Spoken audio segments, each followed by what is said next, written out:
Hare Krishna Mataji Sundrabhaji, Sandvat Pranam. Welcome to Hare today's Krishna session. Mataji. Hare Krishna Mataji, Dandavat Pranam. Hare Krishna, Dandavat Pranam. Hare Krishna Mataji, Dandavat Pranam. Hare Krishna, Dandavat Pranam. Hare Krishna Mataji, Dandavat Pranam. Dandavat Pranam, Hare Krishna. Hare Dandavat Krishna Pranam, Hare Mataji, Krishna. Dandavat Pranam. Dandavat Pranam, Hare Krishna అందరికి. మనం ఇవాళ session మొదలు పెడదాం మంగళాచరణ చేసి.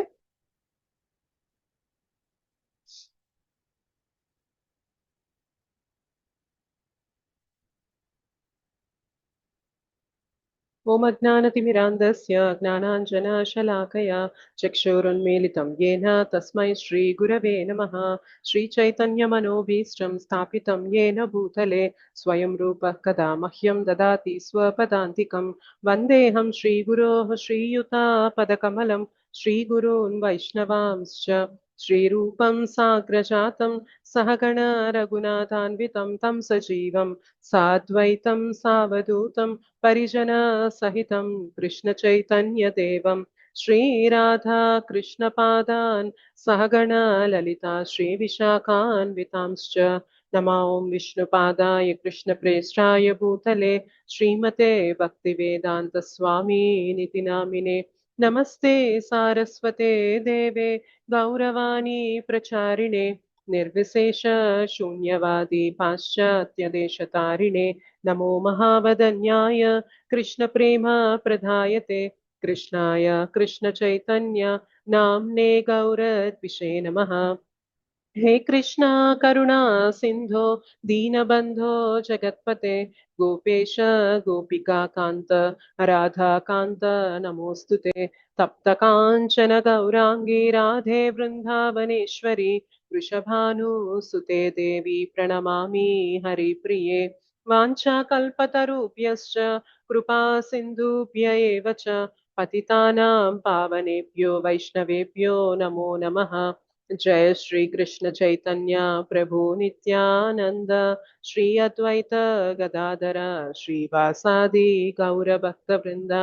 हरे कृष्णा कृष्ण कृष्ण हरे हरे हरे राम राम राम हरे हरे. मुखं करोति वाचालं पङ्गुं लङ्घयते गिरिं यत्कृपातमहं वन्दे श्रीगुरुं दीनतारिणं परमानन्दमाधवं श्रीचैतन्य ईश्वरम्. श्री श्री राधा मदन मोहन जी की जय. श्री श्री गौर निताई की जय. श्री श्री जगन्नाथ बलदेव सुभद्रा मैया की जय. जगत गुरु पतित पावन श्रील प्रभुपाद की जय. श्रील गुरुदेव की जय. निताई गौर प्रेमानंदे हरि हरि बोल.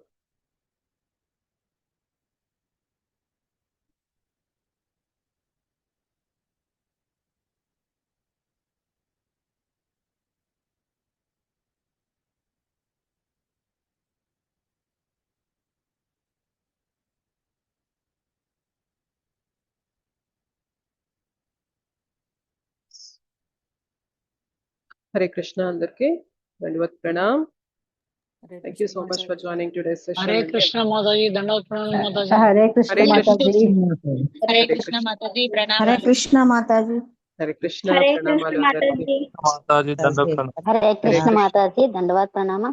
దండవత్ ప్రణామం. హరే కృష్ణ. ఓకే, సో ఇవాళ నుంచి మనం జ్ఞానయోగ అధ్యాయాల్లోకి వచ్చేసాము. సో ఇంతకుముందు అనుకున్నట్లు మొదటి 6 అధ్యాయాలు కర్మయోగము, మధ్యలో 6 అధ్యాయాలు భక్తి యోగము, చివరి 6 అధ్యాయాలు మనకి జ్ఞానయోగం గురించి ఉంటాయి. ఓకే, అయితే ఈ జ్ఞానయోగంలో ఉండే అధ్యాయాలు కొంచెం మనకి టెక్నికల్ గా అనిపించవచ్చు. బట్ ఎంతవరకు మనం చర్చించుకుంటాము అంటే, ఏ జ్ఞానం అయితే మనకి భక్తికి ఉపయోగపడే జ్ఞానం ఉంటుందో ఆ జ్ఞానం పైన ఈ జ్ఞానయోగ చాప్టర్స్ అనేవి ఎక్కువ ఫోకస్ చేస్తూ ఉంటాయి. ఓకేనా? సో ఇవాళ మనం 13వ అధ్యాయం ని మొదలు పెట్టబోతున్నాము. ఒకసారి 12వ అధ్యాయం రివిజన్ చేసి స్టార్ట్ చేద్దాం 13వ అధ్యాయం. ఓకే, సో 12వ అధ్యాయం పేరేంటి? Bhakti Yoga. Bhakti Yoga. Bhakti Yoga. Bhakti Yogam, భక్తి God. యోగం.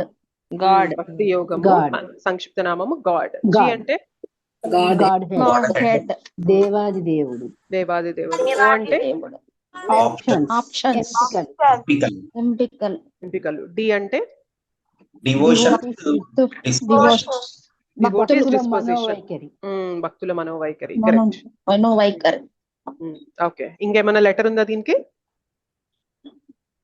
అంతే కదా, జీఓడి అంతే కదా, త్రీ వర్డ్స్ 3 letters అంతే. Okay, G Three God letters. Head. God head అని అనుకున్నప్పుడు మనం 2 అంశాలు చర్చించుకున్నాం. భగవంతునికి ఆ, ఇద్దరు 2 బొమ్మలు పెట్టుకొని ఒకరు భక్తి చేస్తూ ఉంటే ఒకరు నిరాకార బ్రహ్మము కరెక్ట్, నిరాకార బ్రహ్మంని తెలుసుకోవడానికి వాళ్ళు ప్రయత్నం చేస్తూ ఉంటారు. ఆ బ్రహ్మజ్యోతిలో కలిసిపోవాలి, ఐక్యం అవ్వాలి అని ప్రయత్నం చేస్తూ ఉంటారు. అదొక మార్గం అయితే, భగవద్ భక్తి చేసేవారు గురించి ఇంకొక మార్గంగా మనము చర్చించుకున్నాం. విగ్రహారాధన. భగవంతుని యొక్క సేవ చేస్తూ ఉంటారు. అయితే ఈ రెండిటిలో ఏది చాలా కష్టతరమైందని చెప్పారు భగవంతుడు? నిరాకార బ్రహ్మ. కరెక్ట్. సో భక్తి చేయడం అనేది చాలా సులువైంది. అండ్ ఇంకొక మాట కూడా అనుకున్నాం, ఏంటి అంటే నిరాకార బ్రహ్మజ్యోతిలో మనకి ఆనందం అనేది ఉండదు, ఎందుకంటే సేవ అనేది ఉండదు, అక్కడ వ్యక్తి ఉండరు కాబట్టి సేవ ఉండదు. సేవ లేదు అంటే ఆనందం అనేది ఉండదు. కానీ భగవంతునికి మనం సేవ చేస్తున్నప్పుడు ఏమైతుంది అంటే మనకి అక్కడ సాక్షాత్తు భగవంతుడు ఉంటారు కాబట్టి మనం ఆయనతో సేవ చేస్తూ ఉంటే ఆయన ప్రతిస్పందిస్తూ ఉంటారు కాబట్టి మనకు అక్కడ ఆనందం అనేది దొరుకుతూ ఉంటుంది అనుకున్నాం. Okay, fine. Next options. ఏమేమి ఆప్షన్స్ ఇచ్చారు, ఏంటి ఆప్షన్స్, అసలు ఏం ఎంపికలు ఏంటి, ఎవరు చెప్పడం లేదు? మాతాజీ అంటే ఇతర సాధన జీవరాశులతో వ్యవహరించే దేవుని స్మరణలో ఉండడము, రెండు సేవ మనసు ద్వారా చేయడం, బుద్ధి నామం ద్వారా చేయడం, జపం చేయడం, థర్డ్ సాధన భక్తి మార్గం సేవ చేయడం. ఫస్ట్ ఏమో మన మనస్సు బుద్ధి ద్వారా సదా భగవంతునితో కనెక్ట్ అవ్వడం. అది మనకి కుదరకపోతే రెండో ఆప్షన్ ఏమి ఇచ్చారు మనకి? సాధన సాధన. టైం అయినా దేవుని కోసం ఉపయోగించు. ప్రతిరోజు భగవంతుని సేవలో అభ్యాస రూప భక్తి సాధన చేస్తూ మనం ఏదైతే నియమితంగా కొన్ని మాలలు చేయమంటున్నారో భగవన్ నామజపం, అది చేయడము, కొంచెం భగవద్గీత చదవడము, వినడము, కొంత సమయం తీసి సేవ చేయడం, అలా చేయడం వల్ల ఏమవుతుంది, మెల్లమెల్లగా ఆ సమయంలో భగవంతుని మన స్మరణలోకి తీసుకురావడానికి ప్రయత్నం చేస్తాం. ఓకే, సో ఇది కూడా నా వల్ల కావట్లేదు అనే వ్యక్తులకి ఏమి ఆప్షన్ ఇచ్చారు భగవంతుడు? సేవ ఇంద్రియాలతో సేవ చేయడం, ఇంద్రియాలతో సేవ ఇంద్రియాల ద్వారా సేవ చేయడం. మనస్సు బుద్ధి నువ్వు ఇంద్రియాల సంలగ్నం ద్వారా చేయలేకపోతున్నావు, సరే ఇప్పుడు ఏం చేయొచ్చు అంటే నువ్వు నా కోసం నీ ఇంద్రియాలతో సేవ చెయ్యి అని భగవంతుడు చెప్తున్నారు. మనం టెంపుల్ కి వెళ్ళి అక్కడ ఏదన్నా మన చేతులు కాళ్ళతో చేయగలిగిన సేవ, ఆ టెంపుల్ ని క్లీన్ చేయడం కానీ, మనం టెంపుల్ ని క్లీన్ చేయడం కానీ, భక్తులకి వడ్డన చేయడం కానీ, పూలు అల్లడం కానీ, ఇట్లాంటివన్నీ కూడా భగవంతుని కోసం చేస్తాం కదా ఇంద్రియాలతో. అది 3 ఆప్షన్. సరే ఇది కూడా నువ్వు చేయలేకపోతున్నావు అంటే ఇంకా ఫైనల్ గా ఇంకొక ఆప్షన్ ఇచ్చారు. ఏం చెప్పారు? నిస్వార్థంగా అయినా కానీ కరెక్ట్, దాన ధర్మాలు చేయడం, సాధన భక్తి కాదు. 4వ ఆప్షన్ మనము కొంచెం ఎదుటి వారికి ఏవైనా సహాయం చేయడం కానీ, దాన ధర్మాలు చేయడం కానీ, కొంచెం ఆకలితో ఉన్న వారికి అన్నం పెట్టడం కానీ, సో అంత నేను సంపాదించింది నాకే అనే భావన లేకుండా ఇంకొంతమందికైనా నేను సహాయపడాలి అనే భావన పెట్టుకున్నప్పుడు ఏమవుతుంది అంటే అది 4th లెవెల్ అవుతుంది అనమాట. సో ఆ స్థితిలో ఉన్నా కానీ మెల్లమెల్లగా మనము థర్డ్ స్టేజ్ నుండి సెకండ్ స్టేజ్ నుండి ఫస్ట్ స్టేజ్ కి వెళ్ళగలుగుతాం. అయితే మనలో కొంతమంది జపం చేయడం అనేది ఆల్రెడీ స్టార్ట్ చేశారని చెప్తున్నారు కదా, జపం చేస్తున్నారు, ఇప్పుడు క్లాసులు వింటున్నారు. మరి ఇప్పుడు మనం ఏ లెవెల్లో ఉన్నట్లు చెప్పగలరా? సాధన లెవెల్ మేడం. సాధన లెవెల్లో ఉన్నట్లు అనమాట మనం. Okay, nice. Next devotees disposition లో మనం ఏం చర్చించుకున్నాం నిన్న? చాలా లక్షణాలు అనేవి చర్చించుకున్నామా లేదా? భక్తుల మనోవైఖరి. సో భక్తులకు ఏ లక్షణాలు, ఏ గుణాలు ఉంటే భగవంతునికి ప్రీతిగా ఉంటారు అని దాని గురించి చర్చించుకున్నాము. సో దాంట్లో మనం విస్తారంగా చాలా క్వాలిటీస్ అనేవి చర్చించుకున్నాము. అయితే అనుకున్నాం కదా, ఈ క్వాలిటీస్ ఇప్పటికిప్పుడు మనలో రాలేకపోవచ్చు, ఎందుకంటే మనం ఇప్పటి వరకు కూడా భగవంతుడిని అంత గట్టిగా పట్టుకొని లేం కాబట్టి మనలో ఈ లక్షణాలు అనేవి అంత గొప్ప పాలల్లో ఉండకపోవచ్చు. మేబీ కొందరిలో కొన్ని లక్షణాలు ఉండొచ్చు, కొందరిలో కొన్ని లక్షణాలు ఉండకపోవచ్చు. బట్ నో ప్రాబ్లం, మనం భక్తి చేసే కొద్దీ, భక్తిలో సిన్సియారిటీ అనేది చూపించే కొద్దీ ఏమవుతుంది అంటే ఈ లక్షణాలు డెవలప్ అవుతూ ఉంటాయి.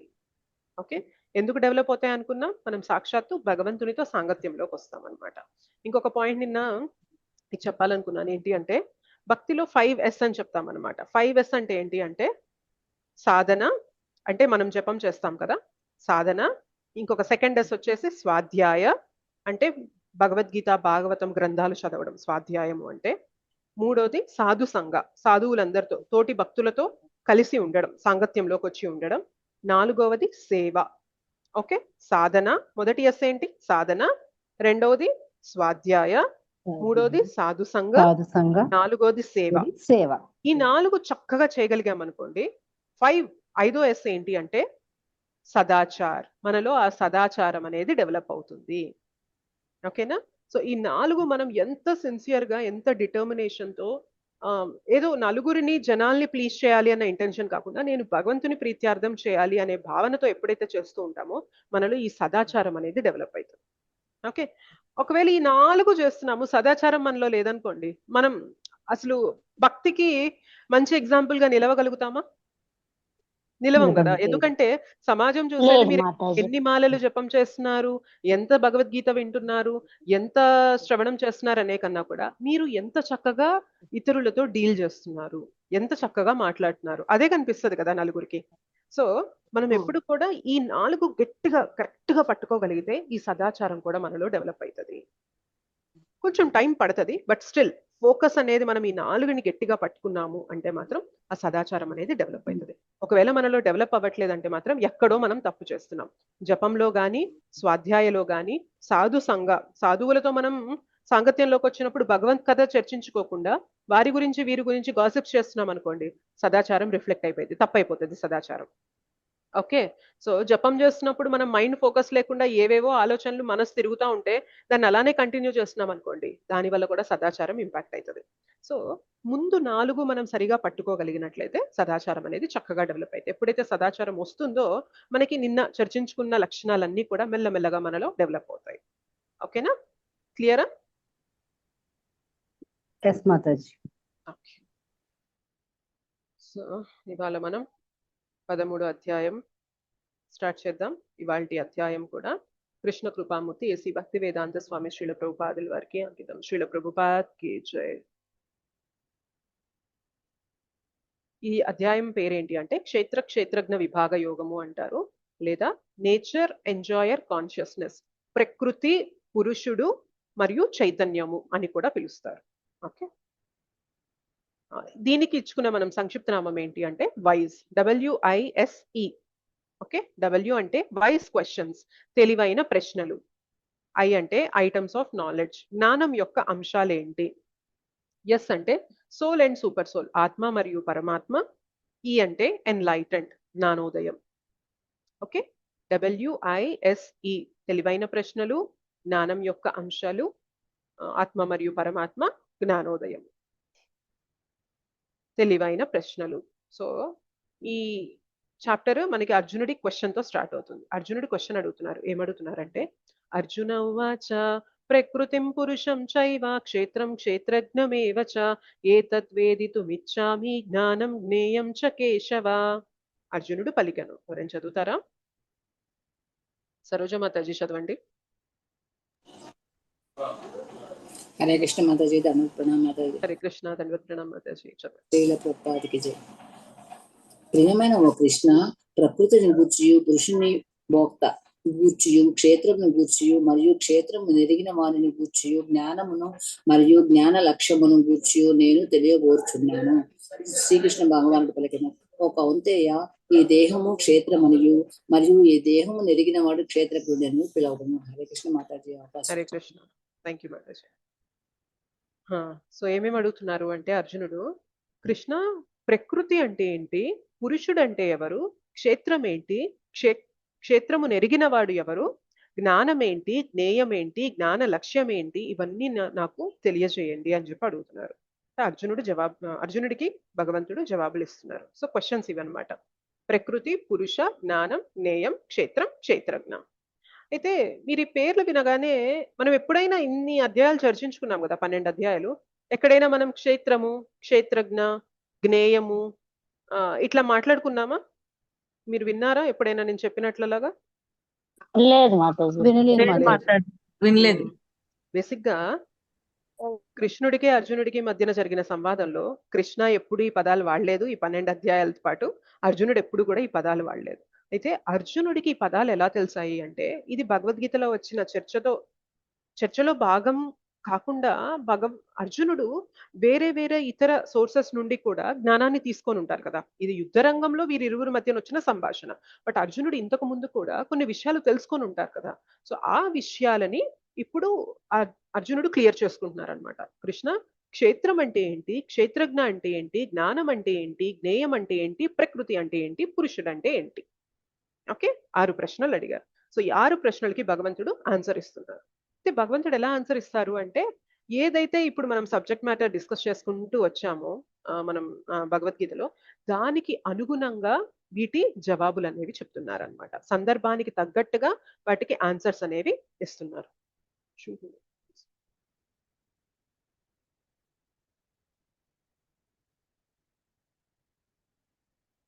ఎస్, ప్రకృతి అంటే ఏమని చెప్తున్నారంటే భౌతిక ప్రకృతి అని చెప్తున్నారు. సో ఈ భౌతిక జగత్తునే ప్రకృతి అని పిలుస్తాము అర్జున అని చెప్తున్నారు. పురుషుడు అంటే పరమాత్మ. ఎవరైతే అన్నిటినీ ఎంజాయ్ చేసే స్థితిలో ఉంటారో ఆయనని పురుషుడు అంటారు జనరల్ గా. ఓకే, భోక్త, పురుషుడు అన్న పదానికి అర్థం ఏంటి అంటే భోక్త. మనకి ఇక్కడ పురుషుడు స్త్రీ అని చెప్పి లింగ భేదాలు ఉన్నప్పటికీ కూడా అసలైన పురుషుడు ఎవరు అంటే పరమాత్మ, భగవంతుడు. ఆయనే అన్నిటికీ భోక్త. మనం పీస్ ఫార్ములా శాంతి సూత్రంలో కూడా చర్చించుకున్నాం, గుర్తుందా?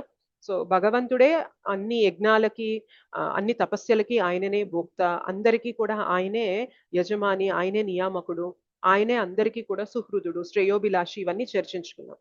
సో ఇక్కడ పురుషుడు అంటే అర్థం ఏంటి అంటే భగవంతుడు, పరమాత్మ. ఓకే, మనం అందరం కూడా ఇవాళ శరీరాలు అనేవి వేరవ్వడం వల్ల స్త్రీ పురుషులు అనే భేదం అనేది ఉంటుంది, కానీ మనందరం కూడా ప్రకృతికి సంబంధించిన వారిం అనమాట. సో ప్రకృతి అంటే ఎప్పుడు కూడా స్త్రీ. ఓకేనా? సో బేసిక్ గా మనందరం కూడా స్త్రీ కేటగిరీలో వస్తే నిజమైన పురుషుడు ఎవరు అంటే భగవంతుడు. అందుకే ఆయన్ని పురుషోత్తముడు, పురుషులలో కల్లా ఉత్తముడు, పురుషోత్తముడు అని చెప్పి పిలుస్తుంటారు. అసలు నిజంగా పురుషుడు ఎవరు, అందరినీ అన్నిటినీ ఎంజాయ్ చేయగలిగిన కేపబిలిటీ, ఆ శక్తి ఉన్నది ఎవరికి అంటే భగవంతునికి మాత్రమే ఉన్నది. ఓకే,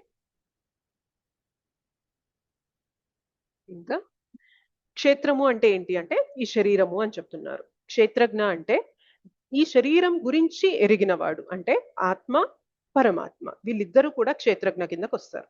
సో క్షేత్రము అంటే దేహం అయితే, క్షేత్రజ్ఞ అంటే ఈ దేహం గురించి ఎవరికి తెలుసో వారు. ఎవరెవరు అంటే ఆత్మ మరియు పరమాత్మ. జ్ఞానం అంటే ఏంటి అంటే క్షేత్రం మరియు క్షేత్రజ్ఞుణ్ణి అవగాహన చేసుకొనుటయే జ్ఞానము. సో దేహం గురించి మరియు ఆత్మ గురించి మరియు పరమాత్మ గురించి, ఈ మూడిటి గురించి ఎవరైతే తెలుసుకుంటారో ఏదైతే తెలుసుకుంటారో దాన్నే జ్ఞానం అని చెప్తున్నారు.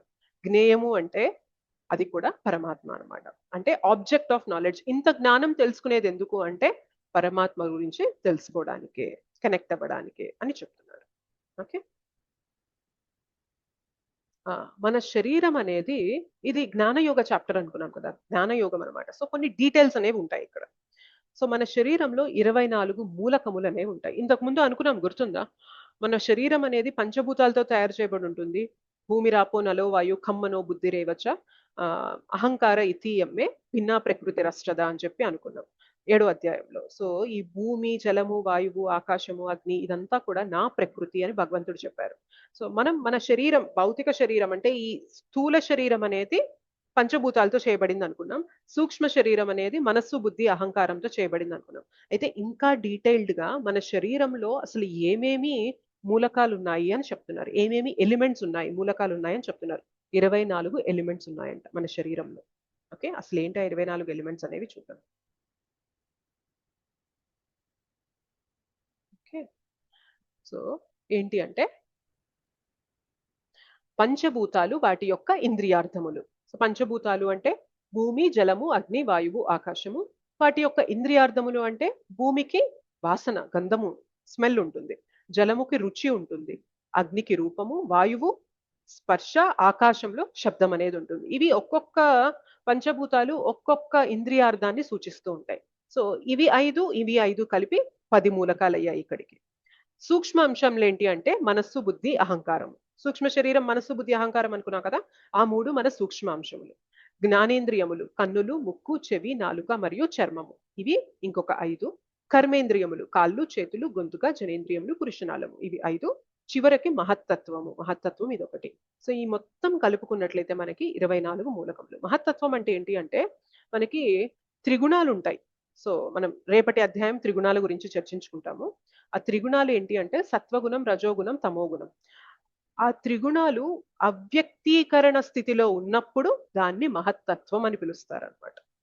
ఓకే, సో మొత్తం 24 మూలకాలు. మన శరీరం అనేది వీటితో తయారు చేయబడి ఉంటుంది అని చెప్తున్నారు అనమాట. ఓకే,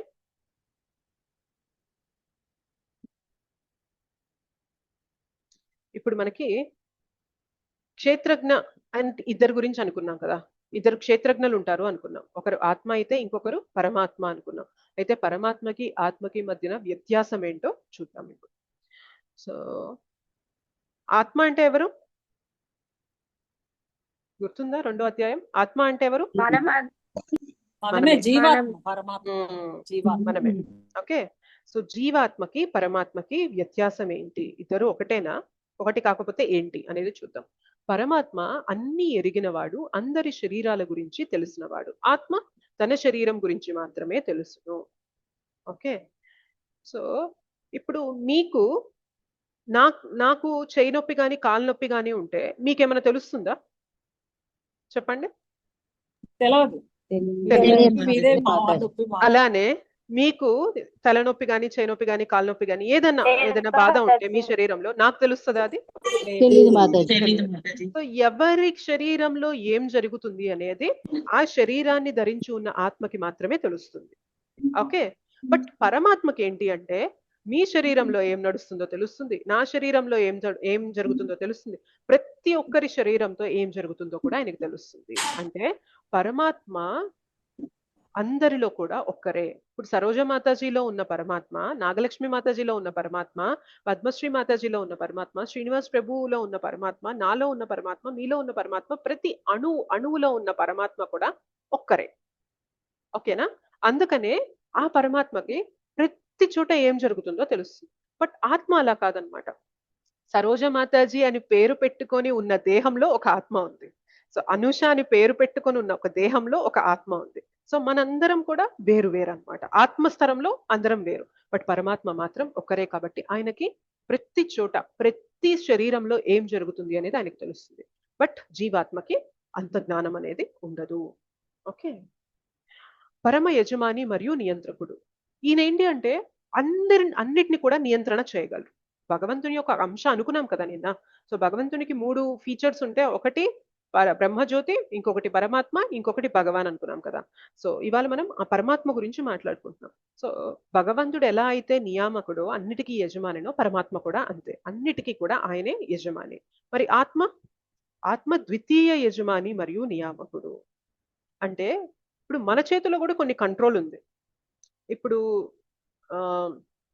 మీరు ఈ క్లాస్లో ఉండాలి లేదు అనేది మీ చేతిలో ఉందా లేదా? చెప్పండి, మీ కంట్రోల్లో ఉందా లేదా? ఉంది కదా. సో మన జీవితంలో కూడా కొన్ని అంశాలు మన కంట్రోల్లో ఉంటాయి. కాబట్టి ఆత్మ ఏంటి అంటే ద్వితీయ యజమాని అవుతాడు. కానీ ఆత్మకి సమస్తం కంట్రోల్లో ఉంటుందా? చెప్పండి. పరమాత్మకు మాత్రమే పరమాత్మకు మాత్రమే ఉంటుంది. కరెక్ట్. ఓకే, ఇంకేమంటున్నారు అంటే పరమాత్మ సర్వజ్ఞుడు మరియు ఆత్మ కంటే ఉన్నతమైనది. సర్వజ్ఞుడు అంటే సమస్తం తెలిసినవాడు. ఓకే, ఇందాకే అనుకున్నాం కదా, అన్ని చోట్ల ఉంటారు కాబట్టి పరమాత్మకి అంతా తెలుసు. మరియు ఆత్మ కంటే ఉన్నతమైన వాడు పరమాత్మ. ఆత్మ భ్రమించేవాడు మరియు సేవకుడు. ఆత్మ ఎప్పుడు కూడా సేవకుడు. అండ్ ఆత్మ వచ్చేసి ఈ శరీరాలు తీసుకోవడం వల్ల ఏమవుతుంది అంటే భ్రమకి గురవుతూ ఉంటాడు. ఓకే, సో ఈ భౌతిక జగత్తులోకి వచ్చేసరికి శరీరాలు తీసుకుంటాం కదా, మనం మాయ ప్రభావంలో పడుతూ ఉంటాం అనమాట. కానీ పరమాత్మ ఎప్పుడు కూడా మాయ ప్రభావం అనేది పరమాత్మ పైన ఉండదు. ఆయన సాక్షాత్తు దేవాది దేవుడే. దేవాది దేవుని యొక్క ఒక విస్తారమే పరమాత్మగా మనలో వస్తున్నారు, మనతో అకంపెనీ అవుతున్నారు అనమాట, మనతో పాటు ఉంటూ ఉన్నారు. ఇంకా ఏం చెప్తారు అంటే మనము ఆధ్యాత్మిక ధామంలో ఉండే వాళ్ళము, భగవంతుణ్ణి వద్దు కాదు పొమ్మని మనం ఇక్కడికి వచ్చాము. అయితే ఇక్కడికి వచ్చినప్పుడు భగవంతుడు చెప్తారనమాట, ఈ ప్లేస్ వద్దు, మంచిది కాదు అని చెప్పినా కూడా మనం వినకుండా మనందరం వచ్చేసామన్నమాట. అందుకని ఈ ప్లేస్ ఏం చెప్తారంటే భగవంతుడు, ఇది ఒక జైలు, ఇది ఒక హాస్పిటల్ లాంటిది, నీకు ఆ భవరోగం అనేది ఉంది కాబట్టి దాన్ని క్యూర్ చేసుకొని, నయం చేసుకొని నువ్వు అక్కడికి వచ్చేసే అంటారు. అయితే భగవంతుడికి ఎంత ప్రేమ అంటే, మనల్ని ఆయన వదిలి ఉండలేక ఆయన పరమాత్మలాగా రూపం తీసుకొని మనతో ప్రతి జీవిలో ఆత్మ ఏ ఏ యోనుల్లో వెళ్తూ ఉంటుందో ఆయా యోనుల్లోకి పరమాత్మ వస్తూ ఉంటారన్నమాట. అంటే ఇప్పుడు నా శరీరంలో ఏదైతే ఆత్మ ఉందో, గత జన్మల్లో ఏ జీవరాశుల్లో అయితే ఈ ఆత్మ తిరిగిందో ఆ ఆత్మతో పాటు పరమాత్మ ఉంటారు. అంటే మనం ఇక్కడ ఏ శరీరాలు తీసుకున్నా కూడా ఆత్మకి తోడుగా పరమాత్మ ఉంటూనే ఉంటారు. ఇది ఎందుకుంటారు అంటే, భగవంతుడికి మనల్ని వదులుకోవడం ఇష్టం లేదు. ఇది తెలుసుకున్నప్పుడైనా మనం తెలుసుకోవాలి, అయ్యో నేను భగవంతుడిని వద్దని వదిలేసి వచ్చినా కూడా ఆయన పరమాత్మగా నాతో వస్తూనే ఉన్నారు, వస్తూనే ఉన్నారు, వస్తూనే ఉన్నారు అంటే నేను ఎంత తొందరగా ఆయన వైపు తిరగాలి, ఆయన దగ్గరికి వెళ్ళాలి అని నేనెంత తపన చూపించాలి అని మనకి తెలియాలన్నమాట. ఓకే. సో పరమాత్మగా ఉంటారు కాబట్టి ఆయనకి మొత్తం తెలుస్తూ ఉంటది అనమాట. మనకి ఈ శరీరంలో కొంత మెమరీ మాత్రమే మనకు ఉంటుంది. బట్ గత జన్మల్లో ఏం చేసాం, అంతకుముందు జన్మల్లో ఏం చేసాం, అంతకుముందు జన్మల్లో ఏం చేసాం అనేది పరమాత్మకి ఖచ్చితంగా తెలుసు. అందుకని ఇప్పుడు ఎవరైనా ఏదన్నా కష్టాలు వచ్చినప్పుడు, నేను అసలు చాలా మంచిదాన్ని మాతాజీ, నేను అసలు ఎన్ని పుణ్యకార్యాలు చేసుకున్నాను, నాకు ఈ కష్టాలు అనేవి రావడానికి అస్సలు ఛాన్సే లేదు అని చెప్పినా కూడా ఆధారం ఉంటుందా? ఎందుకంటే మనకి గుర్తుంది కొంత సమయం వరకే. అంతకుముందు ఏం చేసొచ్చామో, ఎంతమందిని ఇబ్బంది పెట్టామో మనకి తెలియదు. పరమాత్మ మాత్రం మనతో వస్తూనే ఉన్నారు కాబట్టి, మనం చేసిన ప్రతిది కూడా ఆయన నోట్ చేస్తూ ఉంటారు. ఓకే. సో మనకి వచ్చే కర్మ ఏదైతే ఉంటుందో పరమాత్మ అది గ్రాంట్ చేస్తారనమాట.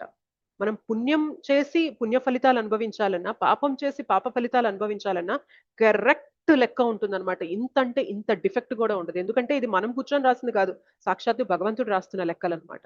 సో మనం ఇవాళ ఏదైనా కష్టపడుతూ ఉన్నప్పుడు, ఏదన్నా బాధలో దిగుల్లో ఉన్నప్పుడు, నేను అసలు ఈ దిగులుకి ఈ బాధకి అర్హురాల్ని కాదు అని ఫీల్ అవుతూ ఉంటాం మనం. బట్ ఒకసారి జ్ఞానం తెలుసుకున్నాక ఫిక్స్ అయిపోవాలి, నేను ఏదైతే నాటానో నాకు అదే వస్తుంది. నేను నాటిన విషయం నాకు గుర్తులేదు కానీ పరమాత్మకి గుర్తుంది కాబట్టి ఆ ఫలితాలు ఇప్పుడు నేను అనుభవిస్తున్నాను. సో అప్పుడు మనం వేప చెట్టు నాటితే వేప పూతే వస్తుంది మనకి, చేదుగానే ఉంటుంది. సో మామిడి విత్తనాలు నాటితే మామిడి చెట్లు వస్తాయి, తీయగా ఉంటాయి. సో మనం ఏదైతే నాటుతామో అదే అనుభవిస్తూ ఉంటాం. సో భగవంతుడు పరమాత్మగా ప్రతిదాన్ని కూడా సాక్షిగా చూస్తూ ఉంటారన్నమాట. ఓకే.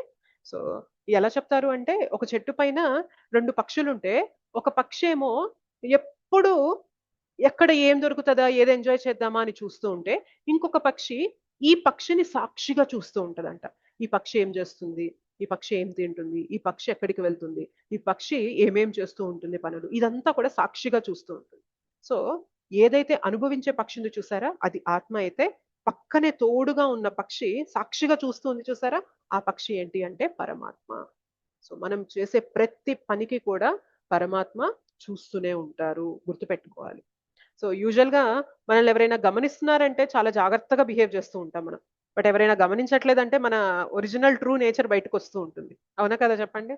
బట్ ఈ విషయం గుర్తుపెట్టుకున్నాం అనుకోండి, సదా నేను సీసీటీవీ ఉందనుకోండి, you are under CCTV surveillance అంటే మనం అలర్ట్ అయిపోతాం. ఓకే, అమ్మో సీసీటీవీ సర్వేలెన్స్ లో ఉన్నాను అంటే నేను నేనేం చేస్తుంటే అదంతా కూడా అక్కడ రికార్డ్ అవుతుంది అని చెప్పి మనం జాగ్రత్త పడుతూ ఉంటాం. బట్ మనం గుర్తుపెట్టేసుకోవాలి, 13 అధ్యాయం విన్నాక ఏమి తెలుసుకోవాలంటే, వీఆర్ అండర్ పరమాత్మ సర్వేలెన్స్. పరమాత్మ మనల్ని చూస్తూనే ఉన్నారు. ఓకే, జాగ్రత్తగా వ్యవహరించాలి. ఓకే, మనం చేసే మంచిని కూడా అలానే చూస్తూ ఉంటారు, మనం చేసే చెడును కూడా అలానే చూస్తూ ఉంటారు. ఓకే, మనం భక్తి చేయాలి అని తపన చూపిస్తూ ఉంటే అది చూస్తూ దానికి తగ్గ ఆ సదుపాయాలు కూడా మనకి ఇస్తూ ఉంటారన్నమాట. Should always remember. అందుకే భక్తిలోకి వచ్చాక తప్పు చేయమన్నా చెయ్యలేము. ఎందుకంటే ఇన్ని లాగుతూ ఉంటాయి. అయ్యో భగవంతుడు నన్ను చూస్తూ ఉన్నారు, నేను భగవన్ నామం చెప్తూ ఉన్నాను, నేను అట్లాంటి పనులు చేస్తే నేను ఎల్లి ఆయన ఆయన పేరెలా పెట్టి పిలవగలను, నేను ఆయన ముందు వెళ్ళి ఆయన అర్చ విగ్రహాల సేవ ఎలా చేయగలను, ఆయన సదా నన్ను చూస్తూ ఉన్నారే, నేను ఇట్లాంటి పనులు చేస్తే నా తల ఎలా ఎత్తుకొని నిలబడగలను ఆయన ముందు అని చెప్పి మనకి సిగ్గుగా అనిపిస్తుంది కదా. సో అందుకని భక్తిలోకి వచ్చాక ఆటోమేటిక్ గా చెడు గుణాలు అనేవి పోతూ ఉంటాయి అన్నమాట. ఒకటి సాంగత్యంలోకి వస్తాం కాబట్టి పోతూ ఉంటాయి, ఇంకొకటి తెలుస్తూ ఉంటుంది, నన్ను భగవంతుడు చూస్తూ ఉన్నారు, సో నా బిహేవియర్ అనేది నేను బెటర్ చేసుకుంటూ ఉండాలి అనే భావన అనేది వస్తూ ఉంటుంది. ఓకే.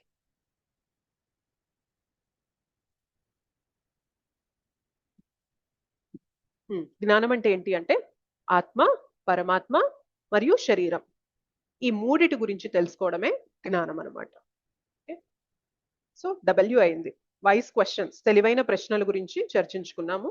సో ప్రకృతి అంటే తెలుసుకున్నాం, పురుషుడు అంటే పరమాత్మ అని తెలుసుకున్నాం, జ్ఞానము అంటే ఆత్మ, పరమాత్మ మరియు శరీరం గురించి ఎవరికైతే జ్ఞానం తీసుకుంటారో అదే జ్ఞానము, ఏదైతే తెలుసుకుంటామో అది జ్ఞానము. ధ్యేయము అంటే మనం ఇదంతా తెలుసుకొని కూడా ఎవరితో కనెక్ట్ అవ్వాలి, ఎవరి గురించి తెలుసుకోవాలి అంటే పరమాత్మ గురించి తెలుసుకోవడం, ఆబ్జెక్ట్ ఆఫ్ నాలెడ్జ్ అంటారనమాట పరమాత్మ. నెక్స్ట్ క్షేత్రము, క్షేత్రజ్ఞ. క్షేత్రము అంటే ఈ శరీరము, క్షేత్రజ్ఞ అంటే ఈ శరీరాన్ని ఎరిగినవాడు. ఈ శరీరాన్ని ఎరిగిన వారు ఇద్దరు, ఆత్మ ఒకరైతే పరమాత్మ ఒకరు. పరమాత్మ కేవలం ఈ శరీరాన్ని మాత్రమే కాదు, సమస్తం కూడా ఎరిగిన వ్యక్తి పరమాత్మ. నెక్స్ట్ ఐటమ్స్ ఆఫ్ నాలెడ్జ్, జ్ఞానం యొక్క లక్షణాలు, అంశాలు చూద్దాం. భగవంతుడు ఇక్కడ కొన్ని అంశాలు చెప్తున్నారు, 20 లక్షణాలు చెప్పి ఇక్కడ ఏవేవైతే చెప్పానో ఇవి ఏ వ్యక్తిలో అయితే ఉంటాయో వారే నిజంగా జ్ఞానం కలిగిన వారు అని చెప్తున్నారు. ఓకే, సో ఇవి నిన్న మనం చర్చించుకున్నాం చూసారా, వాటికి కూడా కొంచెం దగ్గరగా ఉంటాయి. అంటే భగవంతునికి ప్రియంగా ఉండే లక్షణాలు ఏంటి అని నిన్న భక్తుల మనోవైఖరి చర్చించుకున్నాం కదా, కొన్ని మనకి ఇక్కడ ఆ లక్షణాలు అనేవి కనిపిస్తూ ఉంటాయి. అంటే బేసిక్ గా మనం నిజంగా జ్ఞానంతో ఉండడం అంటే అర్థం ఏంటి అంటే ఒక భక్తి మార్గంలోకి రావడం అనమాట. అంటే భక్తి మార్గంలోకి వచ్చాక మనం ఏదైతే లక్షణాలు అలవర్చుకుంటామో జ్ఞానంలో ఉన్న వారికి కూడా ఆ లక్షణాలు ఉండాలి అని భగవంతుడు చెప్తున్నారు. సో ఏంటేంటి అంటే ఫస్ట్ వినమ్రత. వినమ్రత అంటే హ్యూమిలిటీ. సో జనరల్ గా మనం ఏది చేసినా కూడా నన్ను గుర్తించాలి, నన్ను అందరూ మెచ్చుకోవాలి, సో నేను ఇంత గొప్పగా చేశానా అని, నాకు ఆ ప్రతిభ, నాకు ఇంత ప్రతిభ ఉందా అని చెప్పి నన్ను అందరూ కూడా okay you are great, you are special అని మనకి ఆ తపన అనేది ఉంటది అనమాట. వినయం అంటే ఏంటి, హ్యూమిలిటీ అంటే ఏంటి అంటే వేరే వ్యక్తుల నుండి నాకు మర్యాద, ఈ ఏదంటే ఈ స్పెషల్ గుర్తింపు రావాలి అనే తపన అనేది లేకుండా ఉండడం అనమాట వినయం. ఎప్పుడు వినయం వస్తుంది అంటే నాలో ఏది చేయగలిగిన కేపబిలిటీ ఉన్నా కూడా అది భగవంతుడి నుండే వచ్చింది. భగవంతుడు చెప్పారు మీకు భగవత్ విభూతి యోగంలో 10వ అధ్యాయంలో చెప్పారు. ఏం చెప్పారు అంటే మానవునిలో ఉన్న ఇంటెలిజెన్స్ ఏదైతే ఉంటుందో అది నా నుండి వస్తుంది. చాలా శక్తివంతమైన వాటన్నిటిలో కూడా శక్తి ఏదైతే ఉంటుందో అది నా అంశగా వస్తుంది. అందమైన వాటన్నిటిలో కూడా ఏదైతే అందంగా ఉంటుందో అది నా నుండే వస్తుందని తెలుసుకో. తెలివైన వారందరిలో కూడా ఆ తెలివి ఎక్కడి నుండి వస్తుందంటే నా నుండే వచ్చిందని తెలుసుకొని భగవంతుడు చెప్తున్నారు. మనం ఇప్పుడు ఏదన్నా కొంచెం గొప్పగా చేయగలిగామంటే మనం నిజంగా జ్ఞానం ఉంటే ఏం తెలుసుకోవాలి, ఇది నాది కాదు, భగవంతుడు ఇచ్చారు కాబట్టే నేను ఇలా చేయగలుగుతున్నాను, లేదంటే నేను ఇది చెయ్యలేను అని ఎవరైతే తెలుసుకొని నాకు ఇతరుల నుండి ఏదో గుర్తింపు రావాలి, నన్ను స్పెషల్ అని గుర్తించాలి అనే తపన లేకుండా ఉండడం అనేది వినయం అనమాట. చాలాసార్లు వినయం అంటే ఏమనుకుంటామంటే మన గురించి మనము తక్కువ చేసుకొని చెప్పడం అనుకుంటాం. యాక్చువల్గా వినయం అంటే ఏంటి తెలుసా, మన గురించి తక్కువ చేసుకొని చెప్పడం కాదు, మన గురించి తక్కువ చెప్పి భగవంతుని గురించి ఎక్కువ చెప్పడమే వినయం. అర్థమవుతుందా? మన గురించి తక్కువ చేసుకొని చెప్పడం అంటే అర్థం ఏంటంటే నేను అంత కాదు మాతాజీ, నేను ఇంత కాదు మాతాజీ, నేను ఇలా మాతాజీ, నేను అలా మాతాజీ, నేను ఇలా నేను అలా నేను అలా ఒక అరగంట సేపు నేను నేను నేను నేను అని మాట్లాడిన తర్వాత అక్కడ ఎవరి గురించి మాట్లాడినట్టు? తక్కువ చేసుకొని మాట్లాడుతూ ఎక్కువగా ఎవరి గురించి మాట్లాడుతున్నాం అక్కడ?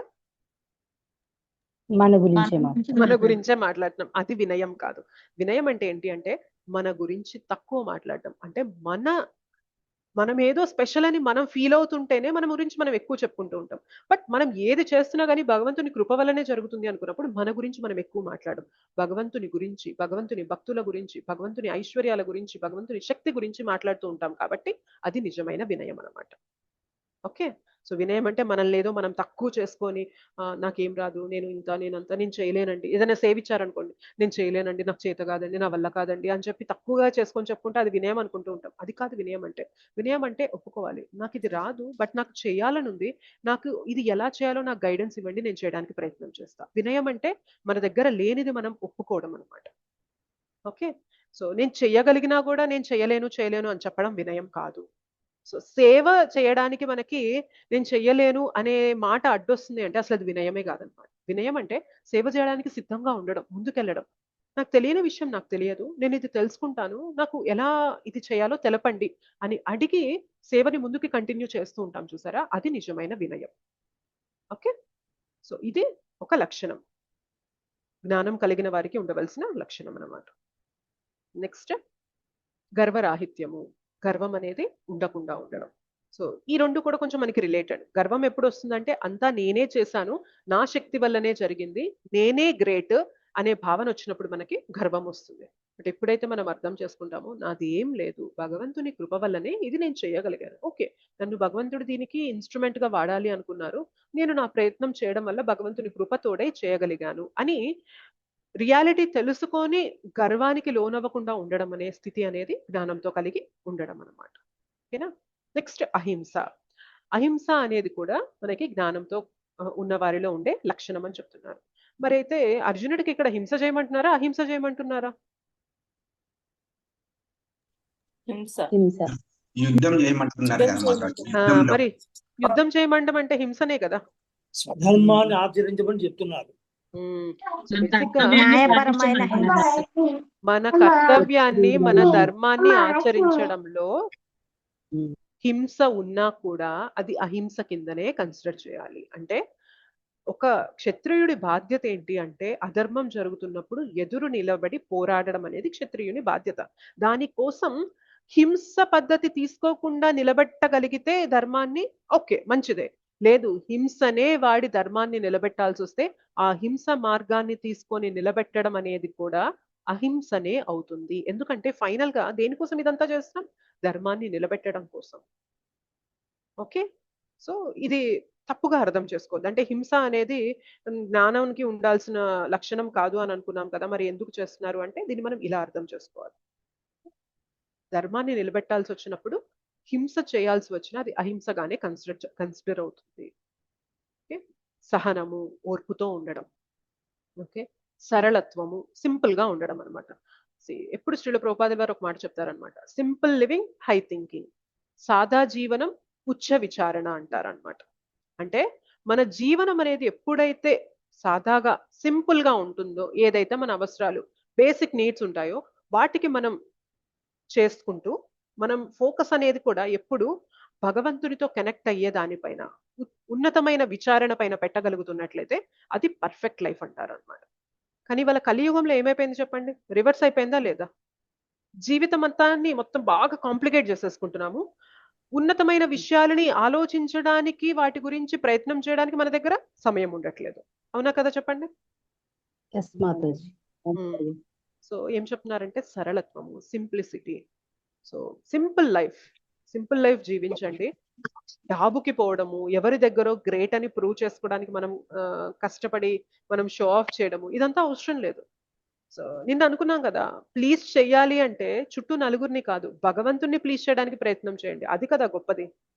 ఎవరైతే గొప్ప వ్యక్తి ఉన్నారో ఆయన్ని మనం ప్లీజ్ చేయడానికి ప్రయత్నం చేస్తుంటే అది కదా నిజంగా మనకి వాల్యుబుల్ అనేది.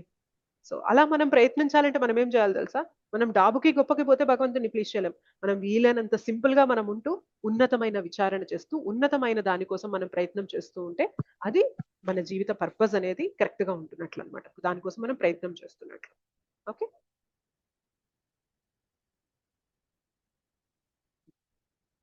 ఇంకా ప్రామాణికుడైన ఆధ్యాత్మిక ఆచార్యుని ఆశ్రయించి సేవించుట. సో ఒక ప్రామాణిక పరంపరలో మనం 4వ అధ్యాయంలో చర్చించుకున్నాం, మొదట్లో కూడా చర్చించుకున్నాం. మన ప్రామాణిక పరంపరలో వచ్చిన ఒక ఆధ్యాత్మిక ఆచార్యుని, ఒక గురువుని ఆశ్రయించి, గురువు దగ్గర మనం దీక్షని తీసుకొని ఆయన ఆశ్రయించి ఆయనకి సేవిస్తూ మనము జ్ఞానాన్ని అభ్యసించడం అనమాట. ఇది ఒక లక్షణం. ఓకే, శౌచము, క్లీన్లీనెస్, బాహ్య శుచి, అంతర్శుచి రెండు. బాహ్య శుచి కోసం మనము స్నానం చేస్తూ ఉంటాము, బ్రష్ చేసుకుంటూ ఉంటాము, సో ఇవన్నీ చేస్తూ ఉంటాం అవుటర్ క్లీన్లీనెస్ కోసం. మరి ఇన్నర్ క్లీన్లీనెస్ కోసం ఏం చేయాలి చెప్పగలరు ఎవరైనా? అంతర్శుచి కోసం భగవన్ నామం చేయడం.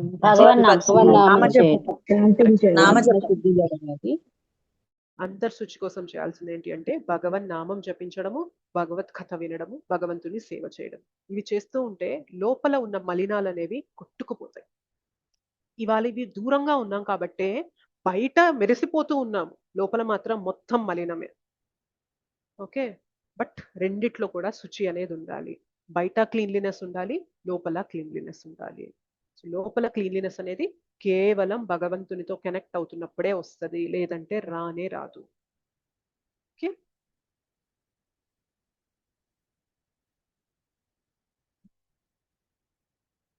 నెక్స్ట్ స్థిరత్వము, ఆత్మ నిగ్రహము. స్థిరత్వం అనేది ఉండడం, స్టేబుల్ గా ఉండడం అనమాట. ప్రతి దానికి కూడా చలించిపోకుండా ఏదో పొందినప్పుడు పొంగిపోవడం, ఏదో కోల్పోయినప్పుడు కృంగిపోవడం, ద్వంద్వాలు వచ్చినప్పుడు మనము పైకి కిందకి ఊగులాడుతూ ఉండడం, తటపటాయిస్తూ ఉండడం, అలా లేకుండా స్థిరత్వంగా ఉండడం అనేది ఒక లక్షణం. ఆత్మ నిగ్రహము, సెల్ఫ్ కంట్రోల్. ఇక్కడ ఇంద్రియాల కంట్రోల్ గురించి వస్తుంది, అలానే మనస్సు కూడా కంట్రోల్లో ఉండడం అనే దాని గురించి వస్తుంది. ఇంద్రియార్థముల పరిత్యాగము.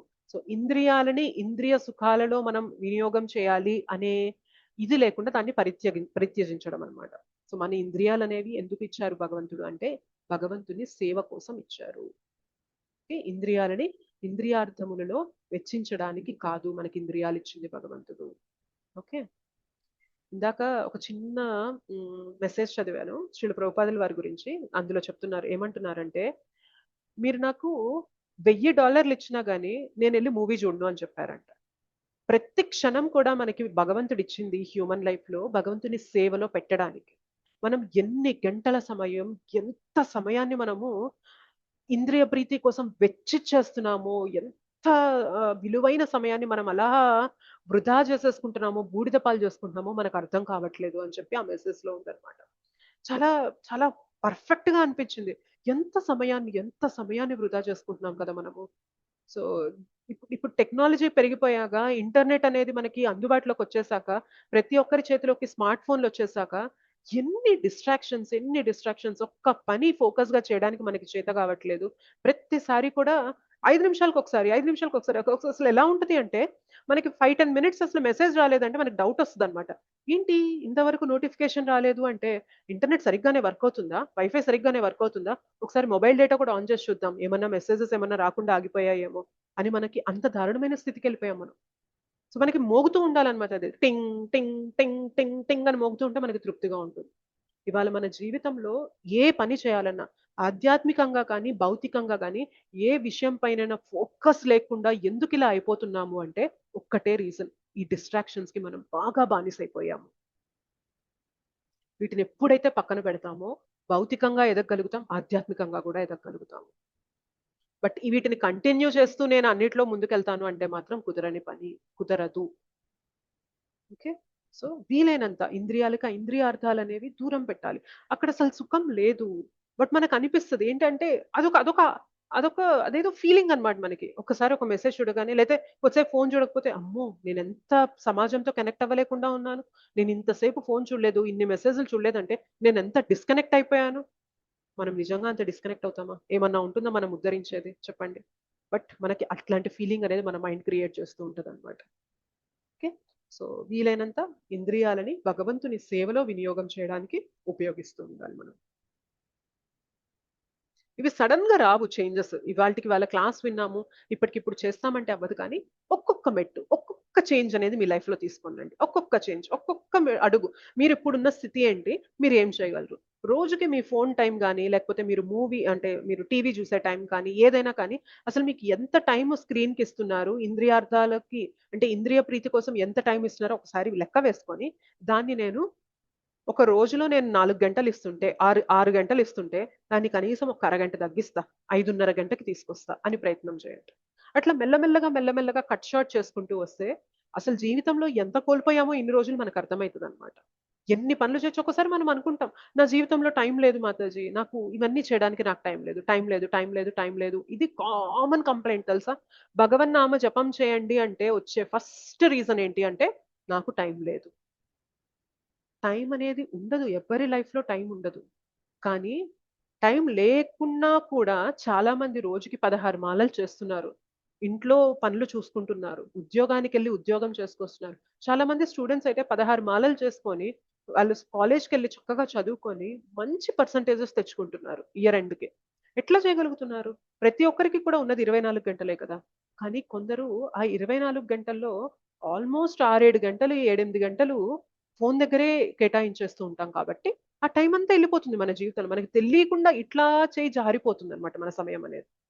బట్ అవి ఏంటి అనేది గుర్తించి మనం నిజంగా దాన్ని మనం వెనక్కి తీసుకొని మన జీవితాన్ని కరెక్ట్ మార్గంలో పెట్టడానికి వినియోగించినట్లయితే అన్నిటికీ టైం తీయగలుగుతాం. ఓకే, భక్తికి టైం ఇవ్వగలుగుతాం, భౌతికంగా మనం మన బాధ్యతలకి టైం ఇవ్వగలుగుతాం, మన కుటుంబానికి కూడా టైం ఇవ్వగలుగుతాం. ఓకేనా?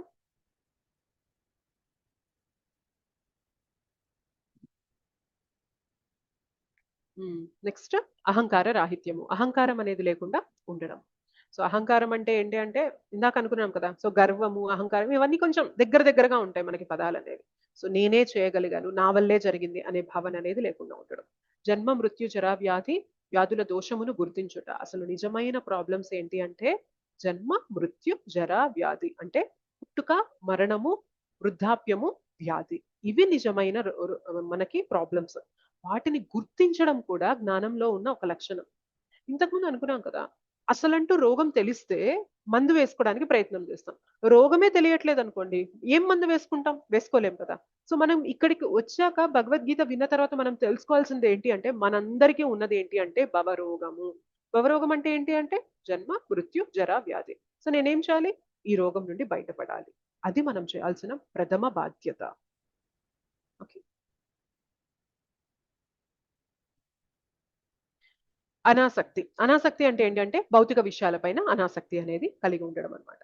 ఈ భౌతిక విషయాలు ఆ ఏమంటారు, భోగాలు, వాంఛలు, వీటిపైన ఆసక్తి పెట్టుకుంటే భగవంతుని పైన మనం ఆసక్తి పెట్టుకోలేము. సో అది జ్ఞానంలో ఉండే అంశం కాదనమాట.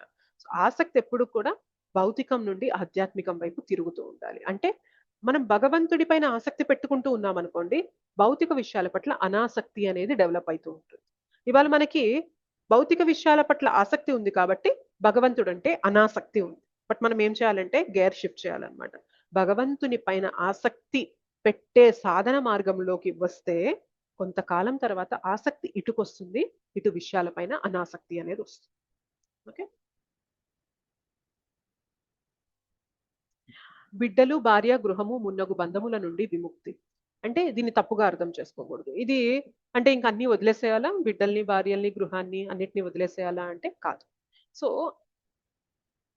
కొందరికి ఎలా ఉంటుంది అంటే నా నా పిల్లలు, నా ఐశ్వర్యము, నా సంపద ఇవి నన్ను ఉద్ధరిస్తాయి అనే భావన అనేది ఉంటుంది.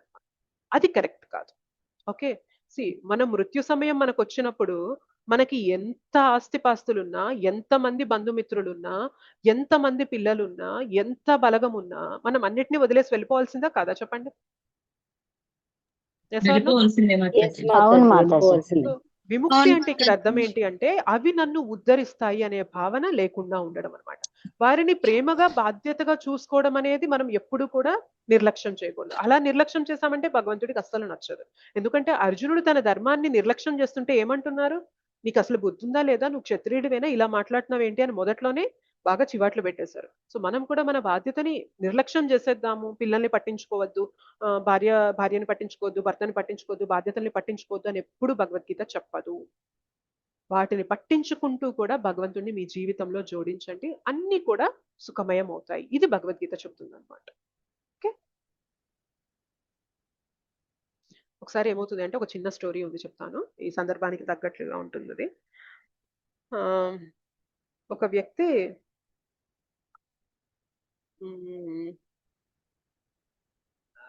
ఒక గొప్ప రాజు ఉన్నారు. ఆ రాజు అందరినీ బాగా చూసుకుంటున్నారు. ఆయనకి చాలా మంది రాణులు ఉన్నారు, వారికి సంతానం ఉంది, చాలా సంపద ఉంది, రాజ్యం సుభిక్షంగా ఉంది, ప్రజలందరూ బాగున్నారు, అంత బాగుంది, అంత మంచిగా జరుగుతుంది ఆయన రాజ్యంలో. సో ఒకసారి ఒక సాధువు ఆ రాజు దగ్గరకు వస్తారనమాట.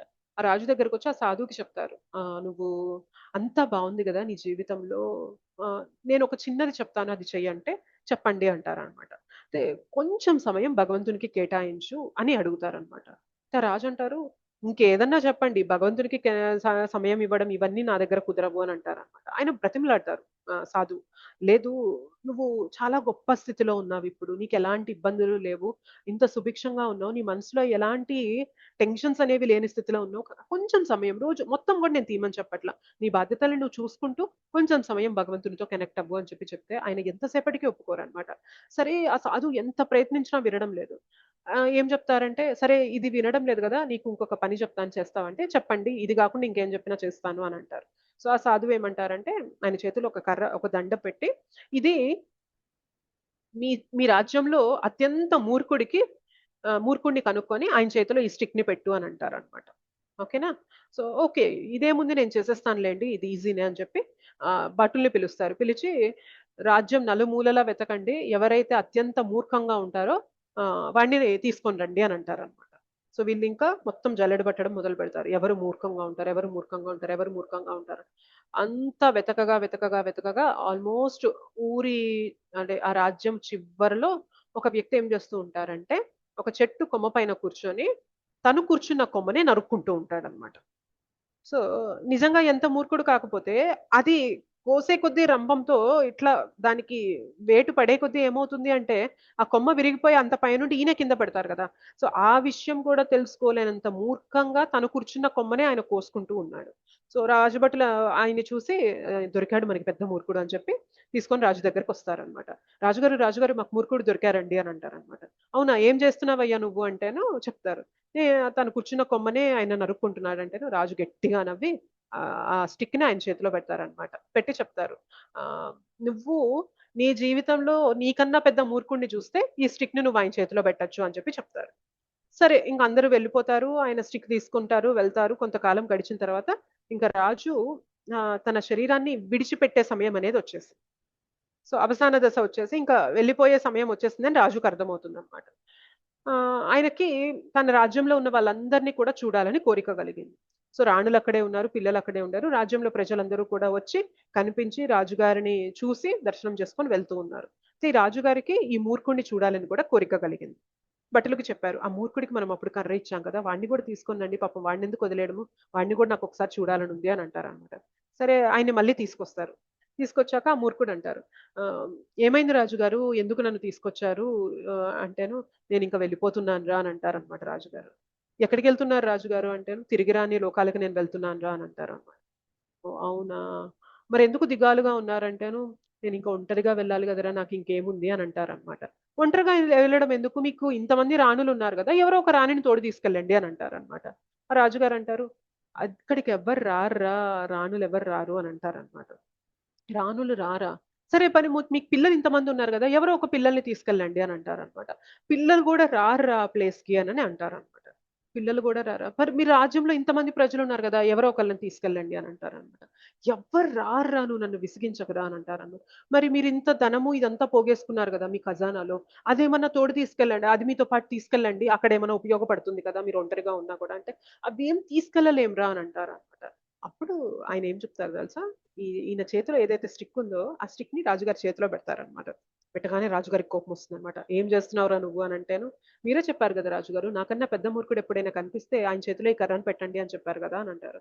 అయితే ఏంట్రా అని అంటేను, మరి మీకన్నా పెద్ద మూర్ఖుడు ఇంకెవరండి, మీరు జీవితాంతం కూడా ఏదైతే మీతో రానిది ఉంటుందో దానికోసం ప్రతి క్షణం కష్టపడ్డారే.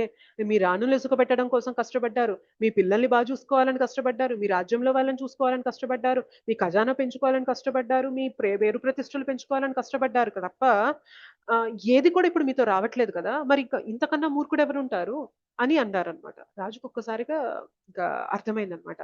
ఈయన మూర్ఖుడు అనుకున్నాను కానీ ఈయన మూర్ఖుడు కాదు, చాలా తెలివిగా మాట్లాడుతున్నారు, చాలా జ్ఞానం కలిగిన వ్యక్తి అని అర్థం చేసుకొని, అసలు ఎవరు నువ్వు అని అడిగితేను, నేనెవరో కాదు, అప్పుడు నీ దగ్గరకు వచ్చి ఒక సాధు బ్రతిమిలాడారు కదా, కొంత సమయమైనా భగవంతునికి ఇవ్వు అని చెప్పి బ్రతిమిలాడితే నువ్వు వినలేదు, అప్పుడు ఆయన ఎవరో కాదు, ఆయన మా గురువే, నేను ఆయన శిష్యుణ్ణి, నన్ను ఆయన పంపించారు, నువ్వు ఇక్కడ ఉండు, నిన్ను పిలుస్తాడు ఆయన, సరైన సమయం వచ్చినప్పుడు ఆ రాజుకి చెప్పు అని చెప్పి నన్ను ఇక్కడ పెట్టి వెళ్ళారు మా గురువు గారు, ఇప్పుడు ఆ సమయం వచ్చింది అని చెప్పి చెప్తారనమాట. సో మనం కూడా అర్థం చేసుకోవాలి ఏంటి అంటే, మొత్తం భవబంధనాల్లో చిక్కుకుపోవడం వల్ల మనం ఏమీ పొందడం లేదు. So at the end of the day మనం వెళ్ళిపోవాల్సి వచ్చినప్పుడు ఏవి మనతో రావు, అలా అని వీటిని బాధ్యత లేకుండా వదిలేయడం అని కూడా భగవద్గీత చెప్పడం లేదు, భక్తి చెప్పదు ఎప్పుడు కూడా.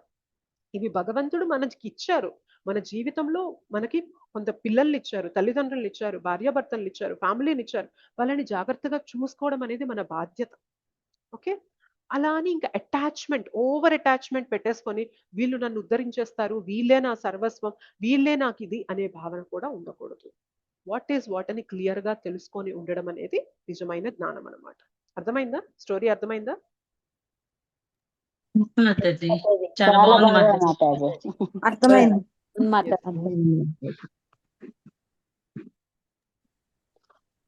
ఇంకేమంటున్నారు? సుఖ దుఃఖ సమయములందు సమానత్వం కలిగి ఉండడం, నా యందు నిత్యముగు అనన్యమైన భక్తి కలిగి ఉండడం, అది కూడా జ్ఞానం యొక్క అంశమే. నిజంగా జ్ఞానం ఉన్న వ్యక్తి తెలుసుకుంటారు, నేను ఈ శరీరం కాదు, నేను ఆత్మని, నేను భగవంతుని యొక్క అంశని, నేను చేయవలసిన కర్తవ్యం భగవద్భక్తి అని తెలుసుకుంటారు. కాబట్టి ఆ భక్తి అనేది చేస్తూ ఉంటారు. అది జ్ఞానం యొక్క ఒక ముఖ్యమైన అంశం అన్నమాట. నిర్జన ప్రదేశమున నివసింపవలనను కోరిక. నిర్జన ప్రదేశం అంటే ఏంటి అంటే భౌతికమైన సమూహంతో కాకుండా దూరంగా ఉండడం.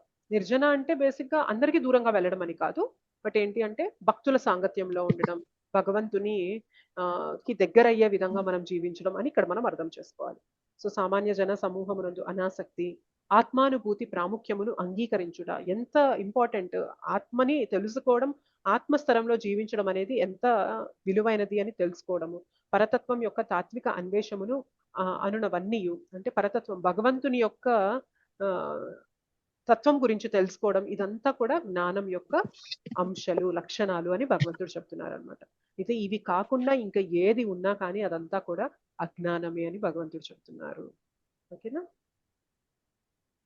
ప్రాథమిక లక్షణం ఏంటి అంటే అనన్యమైన భక్తి కలిగి ఉండడం అనేది మొట్టమొదటి లక్షణం అనమాట, ప్రాథమిక లక్షణం. అవసరమైన లక్షణం ఏంటి? దానికి ఏం ఏం చేయాలి అంటే మనము గురువుని ఆశ్రయించాలి, ప్రామాణికమైన ఆధ్యాత్మిక ఆచార్యుని ఆశ్రయించి సేవించి ఆయన దగ్గర మనము జ్ఞానం అనేది పొందుతూ ఉండాలి.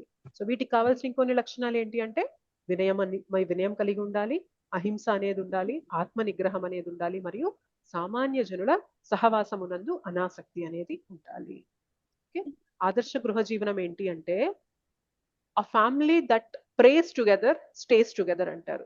ఏ కుటుంబం అయితే అందరూ కలిసి భగవద్భక్తి చేస్తూ వారి బాధ్యతలు నిర్వర్తిస్తూ ఉంటారో ఆ ఫ్యామిలీ చిరకాలం కలిసి ఉంటుంది అంటారు.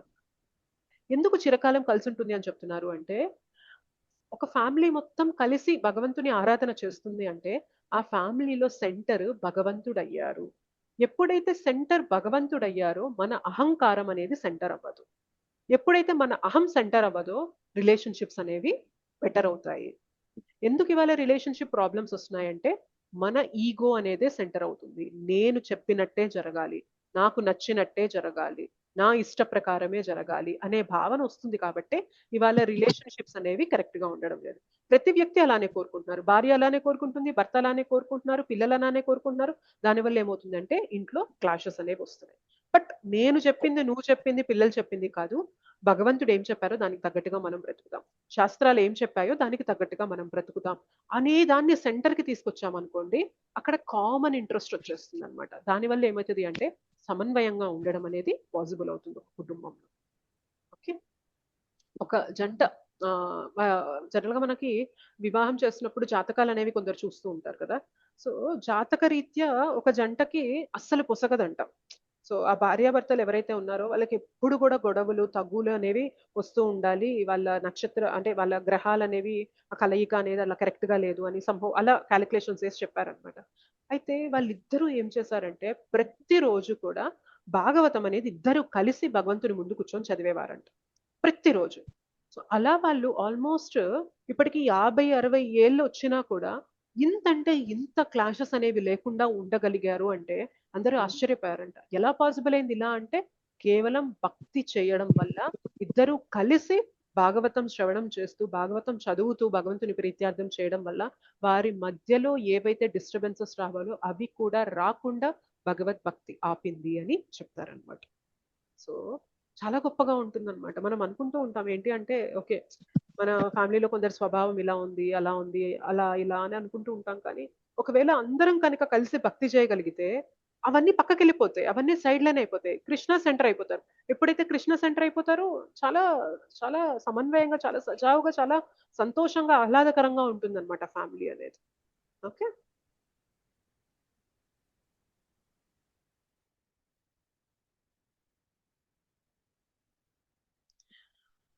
మరి ఈ లక్షణాలను ఎలా పొందాలి అంటే ఈ జ్ఞాన ప్రక్రియ భగవంతుని సేవతో ముగుస్తుంది. భగవంతుని సేవ అనేది చేసే కొద్దీ మనకి ఈ లక్షణాలు అనేవి డెవలప్ అవుతూ ఉంటాయి. ఒకరు పూర్తి కృష్ణ చైతన్యాన్ని స్వీకరిస్తే పేర్కొనబడిన ఇతర లక్ష్యములన్నీ స్వయంగా అవే అభివృద్ధి చెందుతాయి. ఓకే, భగవంతుని సాంగత్యంలోకి వస్తున్నాము. మనము ఎట్లా చెప్తారు అంటే మీరు ఒక ఇనుప సువ్వని తీసుకొని దాన్ని నిప్పులో పెట్టామనుకోండి, బగ బగ బగ బగ మండే నిప్పులో కంటిన్యూస్ గా ఇనుప సువ్వని పెడితే కొంచెం సేపటి తర్వాత అది తీసాక ఆ ఇనుప సువ్వతో ఏదన్నా తాకితే అది కాలిపోతుందా కాలిపోదా చెప్పండి? ఎస్ మాతాజీ కాలిపోతుంది.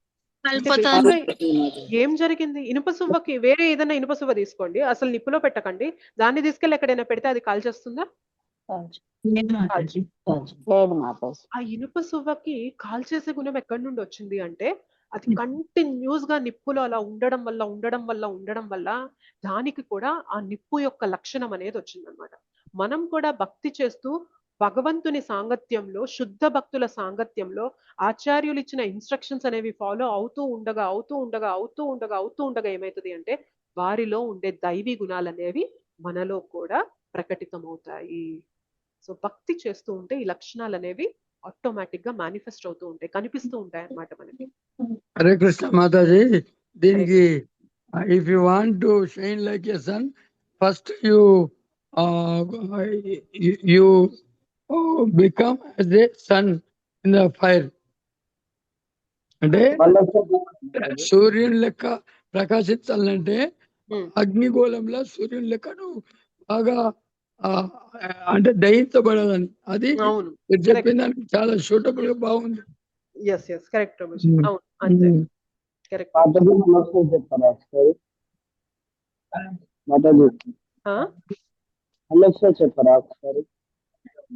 నేను ఏమంటున్నానంటే భగవద్ భక్తి చేస్తూ ఉండగా మనలో ఈ లక్షణాలు అనేవి పెంపొందుతాయి. ఇవాళ మనం ఈ లక్షణాలన్నీ చూస్తే మనలో లేవు అని మనం బాధపడాల్సిన అవసరం లేదు. ఒక్క భక్తిని మనం స్థిరంగా గట్టిగా పట్టుకుంటే ఈ లక్షణాలు మనలో పెంపొందుతాయి అన్నమాట, డెవలప్ అవుతాయి. ఎందుకు డెవలప్ అవుతాయంటే ఇప్పుడు ప్రభుజీ చెప్పిన ఎగ్జాంపుల్ కానీ నేను చెప్పిన ఎగ్జాంపుల్ కానీ ఏంటి అంటే ఇప్పుడు ఇనుప సువ్వని మనం సదా మంటల్లో పెట్టినప్పుడు ఆ ఇనుప సువ్వని తీసి దేన్నైనా తగిలించామంటే దానికి అది కాలిపోతుంది. సో ఆ ఇనుప సువ్వకి ఆ లక్షణం ఎలా వచ్చింది అంటే నిప్పుతో సదా అది కాంటాక్ట్ లో ఉంది కాబట్టి. అలానే మనం భగవంతునితో భక్తి ద్వారా కాంటాక్ట్ లో ఉంటే, శుద్ధ భక్తులతో మనం కాంటాక్ట్ లో ఉంటే ఏమవుతుంది అంటే వాళ్ళల్లో ఉండే అలాంటి శుద్ధమైన లక్షణాలు అనేవి మనలో కూడా వస్తాయి అని మనం అర్థం చేసుకోవాలి. Okay, yes.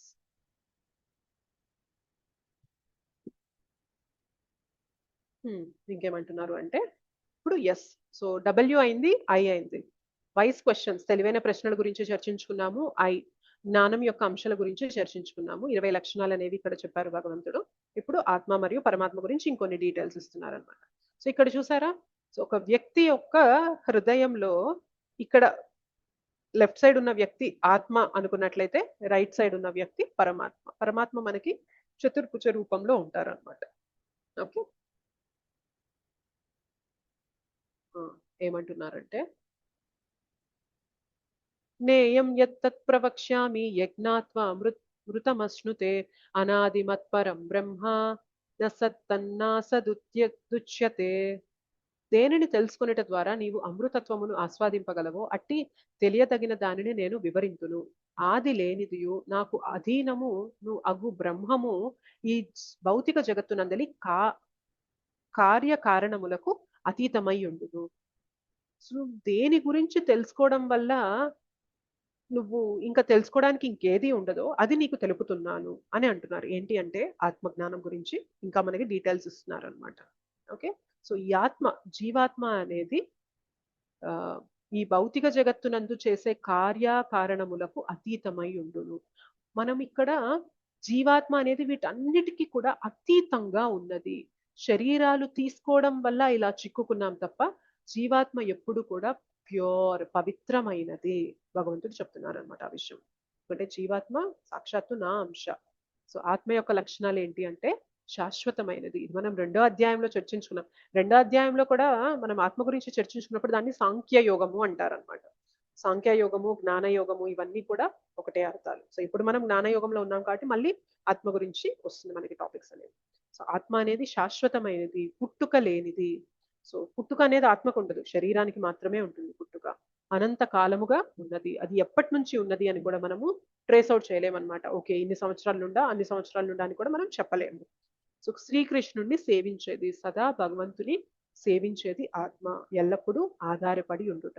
ఆత్మ ఎప్పుడు కూడా భగవంతుని పైన ఆధారపడుతూ ఉండాలి. సో జనరల్ గా మనకి ఏం చెప్తూ ఉంటారంటే ఆధారపడద్దు, డిపెండ్ అవ్వద్దు, ఇండిపెండెంట్ గా ఉండండి అంటూ ఉంటారు. అవునా కదా చెప్పండి? స్వతంత్రంగా ఉండాలి, మనం ఎవరిపైన ఆధారపడకూడదు అంటూ అంటూ ఉంటారు కదా. అవును మాతాజీ. అవును మాతాజీ. కానీ ఆత్మ యొక్క స్థితి ఏంటి తెలుసా? భగవంతుని పైన ఆధారపడాలి.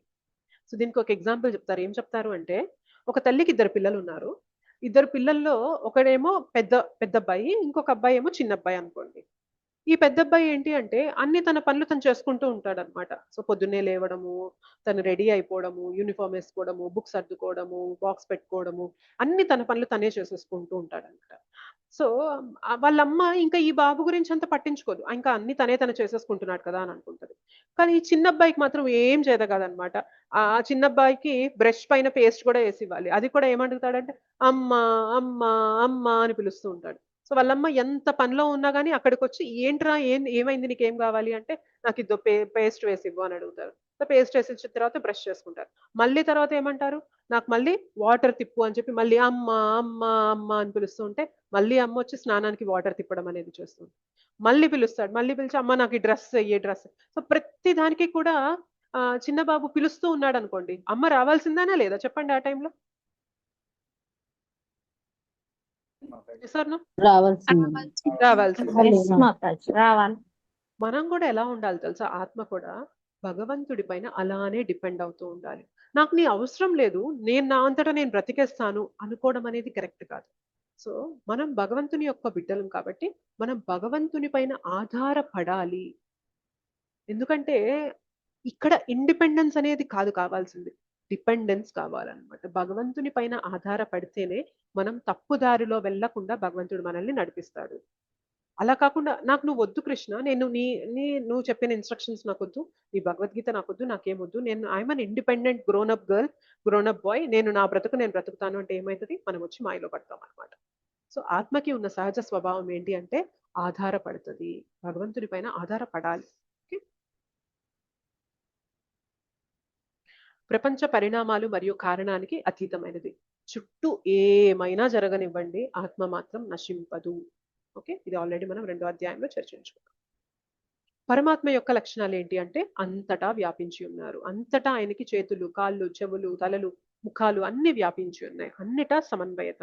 జీవుల లోపల మరియు వెలుపల ఉన్నాడు. ఇంతకుముందు అనుకున్నాం కదా, ఇప్పుడు ఇందాక ఒక బొమ్మ చూపించి ఒక వ్యక్తి హృదయంలో ఆత్మ పరమాత్మ ఇద్దరు ఉంటారు అనుకున్నాం. అలానే ప్రతి అణువులోనూ కూడా పరమాత్మ ఉంటారు.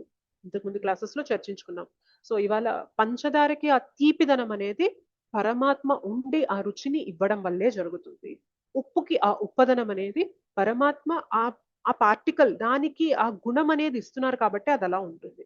సో ఇవాళ ఈ చైర్ అనేది ఇలా అన్ని కూడా ఎలా కలిసి ఉన్నాయి అంటే పరమాత్మ వాటిల్లో ఉండి వాటిని అలా పట్టి ఉంచుతున్నారు కాబట్టి జరిగిందనమాట. సో అణువులోనూ పరమాత్మ ఉంటారు. కానీ జీవాత్మ అలా కాదు. మనకి ఏవైతే ప్రాణులు ఉంటాయో వాటిలో మాత్రమే జీవాత్మ అనేది ఉంటుంది. ఓకే, సో అంతటైన తలలు కాళ్ళు ఉంటాయంటే అర్థం ఏంటి అంటే ఆధ్యాత్మికమైన ఇంద్రియాలు అనేవి ఉంటాయి. సో పరమాత్మకి భౌతికమైన ఇంద్రియాలు, మనలాంటి ఇంద్రియాలు ఉండవు, ఆధ్యాత్మికమైన ఇంద్రియాలు ఉంటాయి. అందరి హృదయాలలో కూడా ఆయన నివసిస్తూ ఉంటారు అని తెలుసుకోవాలి మనం. సో ఆత్మ మరియు పరమాత్మల్ని ఎవరు తెలుసుకోగలరు అంటే ఇది క్షేత్రం తదా జ్ఞానం నేయం చోక్తం సమాసతః మద్భక్త ఏతద్విజ్ఞాయ మద్భావాయోపపద్యతే. ఈ విధముగా క్షేత్రము, జ్ఞానము, జ్ఞేయములను గూర్చి నాచే సంక్షేపముగా తెలుపబడినది. కేవలము నా భక్తులు మాత్రమే దీనిని పూర్తిగా అవగాహనము చేసుకొని నా భావమును పొందుతురు. ఎవరు దీని అంతటి గురించి తెలుసుకోగలరంటే భక్తి చేసే కొద్దే తెలుసుకోగలుగుతాం.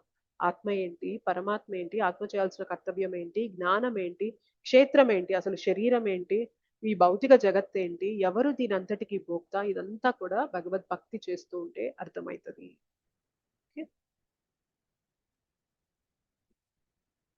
నెక్స్ట్ ఈ లాస్ట్ టాపిక్, ఈ ఎన్లైటన్, జ్ఞానోదయం.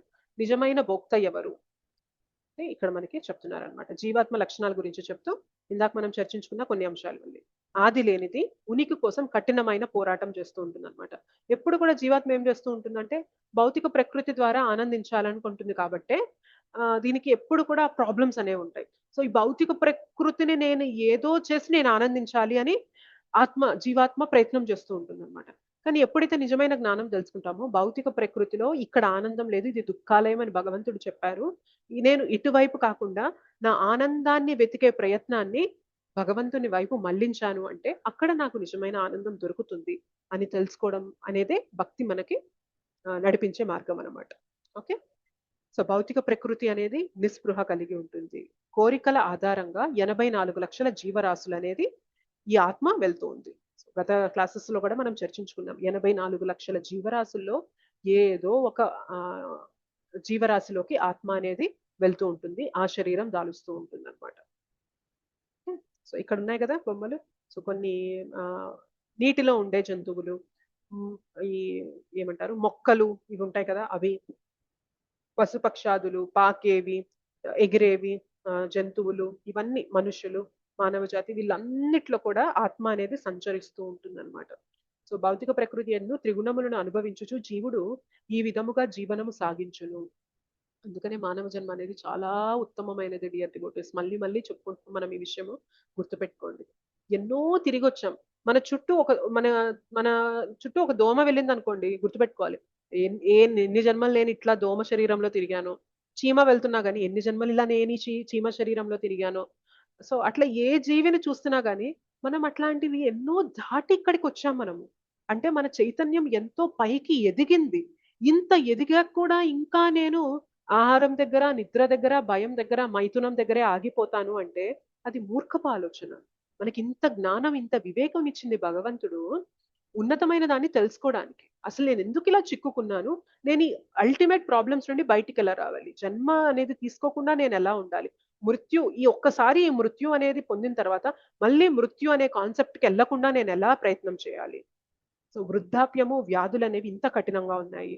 ఇవి ఈ జన్మతో వీటిని ముగించేసుకొని నేను ఎలా వీటి నుండి ఉపశమనం పొందాలి, అది నిజమైన ప్రయత్నం. నిజమైన జ్ఞానాన్ని అక్కడ మనం వినియోగించాలి. వాటికి సొల్యూషన్ వెతకడానికి మనం ప్రయత్నం చేయాలి. వాటికి సొల్యూషన్ కేవలం భక్తిలో మాత్రమే ఉన్నది.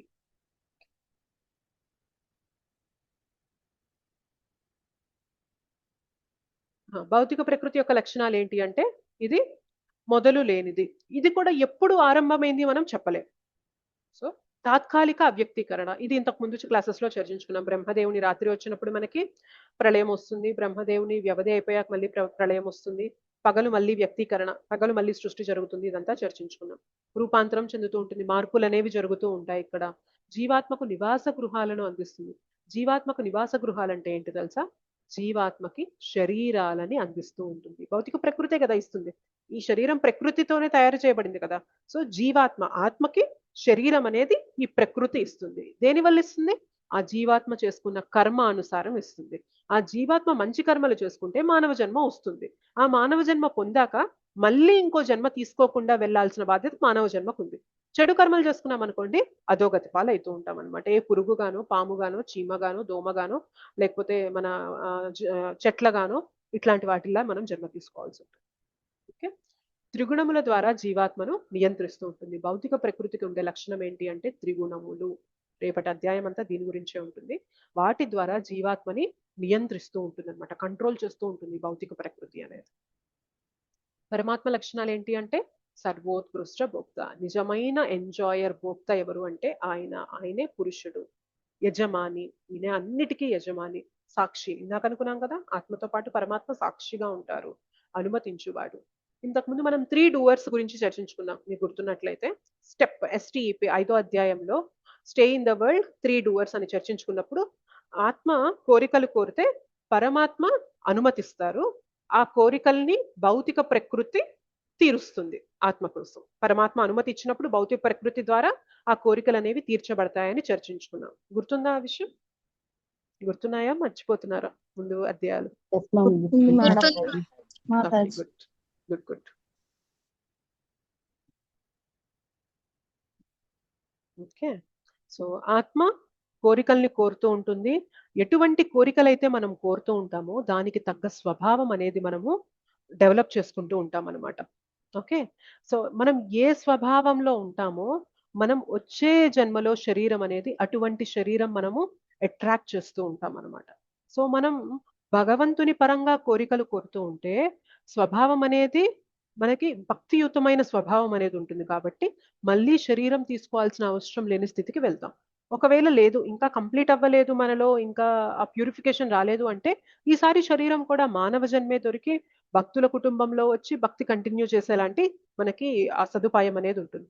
లేదు, చెడు కోరికలు పెట్టుకొని మనం భౌతిక విషయాలలోనే మనం నిమగ్నం అయిపోతూ ఉన్నామంటే మన స్వభావం అలానే ఉంటుంది. మనం వచ్చే శరీరాన్ని కూడా అలాంటి శరీరాన్నే పొందుతాము ఒకసారి శరీరాన్ని వదిలాక. సో ఇదంతా ఎవరి పర్యవేక్షణలో జరుగుతూ ఉంటుందంటే పరమాత్మ పర్యవేక్షణలో. అందుకనే మనం ఒకసారి శరీరం తీసుకున్న తర్వాత మనం కర్మలు అనుభవిస్తూ ఉన్నప్పుడు నేనేం చేయలేదు ఏం చేయలేదు అంటే కుదరదు. అంతా కూడా పైనుండి పరమాత్మ చూస్తూనే ఉన్నారనమాట. నువ్వు ఇంతకు ముందు చేసిన దానికి ఇప్పుడు అనుభవిస్తున్నావు అని చెప్పి ఆయన చెప్తూ ఉంటారు. ఓకే, సో జ్ఞానం పొందిన జీవాత్మ ఎలా ఉంటారు అంటే ఆత్మ మరియు పదార్థం మధ్య వ్యత్యాసాన్ని గుర్తించడం. అసలు ఆత్మ ఏంటి, భౌతికమైన ఈ ప్రకృతి ఏంటి. ఓకే, సో మీరు ఏది చూసినా కానీ ఈ రెండిటి కలయిక వల్లనే ఉంటుందన్నమాట. ఆత్మ ప్రకృతి ఈ రెండిటి కలయిక వల్లనే మొత్తం ఈ జగత్తంతా నడుస్తూ ఉంటుంది. ఆ రెండిటి మధ్య వ్యత్యాసం అనేది గుర్తించడం అనేది నిజమైన జ్ఞానం కలిగి ఉండడం. నాశనం లేని పరమాత్మను సహచరుడిగా చూడగలడు. సో పరమాత్మ నాతో సదా వస్తున్నాడు, భగవంతుడు నన్ను వదలకుండా పరమాత్మగా నన్ను నిత్యం నాతో వస్తూ ఉన్నారు అని తెలుసుకోవడం అనమాట. అకర్తగా గుర్తించుట. సో ఆయన నిజంగా అకర్త, ఈ త్రిగుణాల ప్రభావంలో నేను ఇలా చిక్కుకుపోయి ఉన్నాను అని తెలుసుకోవడం అనేది కూడా జ్ఞానం పొందిన జీవాత్మకి ఉండవలసిన లక్షణం. ఓకే, సో యావత్ సంజాయతే కించిత్ సత్వం స్థావర జంగమం క్షేత్ర క్షేత్రజ్ఞ సంయోగ తద్విద్ధి భరతర్షభ. ఓ భరతవంశ శ్రేష్ఠుడా, నీవు గాంచినట్టి స్థావర జంగమ రూపం ఏదైనను క్షేత్ర క్షేత్రజ్ఞుల సంయోగమేనని తెలుసుకును. క్షేత్రము అంటే పదార్థము, క్షేత్రజ్ఞ అంటే ఆత్మ మరియు పరమాత్మ. చుట్టూ మీరు ఏదైనా చూడండి, ప్రకృతి, ఆత్మ, పరమాత్మ ఈ మూడు కాకుండా ఇంకేదన్నా కనిపిస్తుందా? మీరు ఆలోచించండి. మన చుట్టూ ఏది తీసుకున్నా కానీ ప్రకృతి అంటే మ్యాటర్ ఏదైతే ఉంటుందో పంచభూతాలతో చేయబడింది, ఆ ప్రకృతి, ఆత్మ, పరమాత్మ ఈ ముగ్గురు కలయికతో కాకుండా ఇంకేదైనా ఉందా ఇక్కడ? లేదు మాతాజీ. Nothing.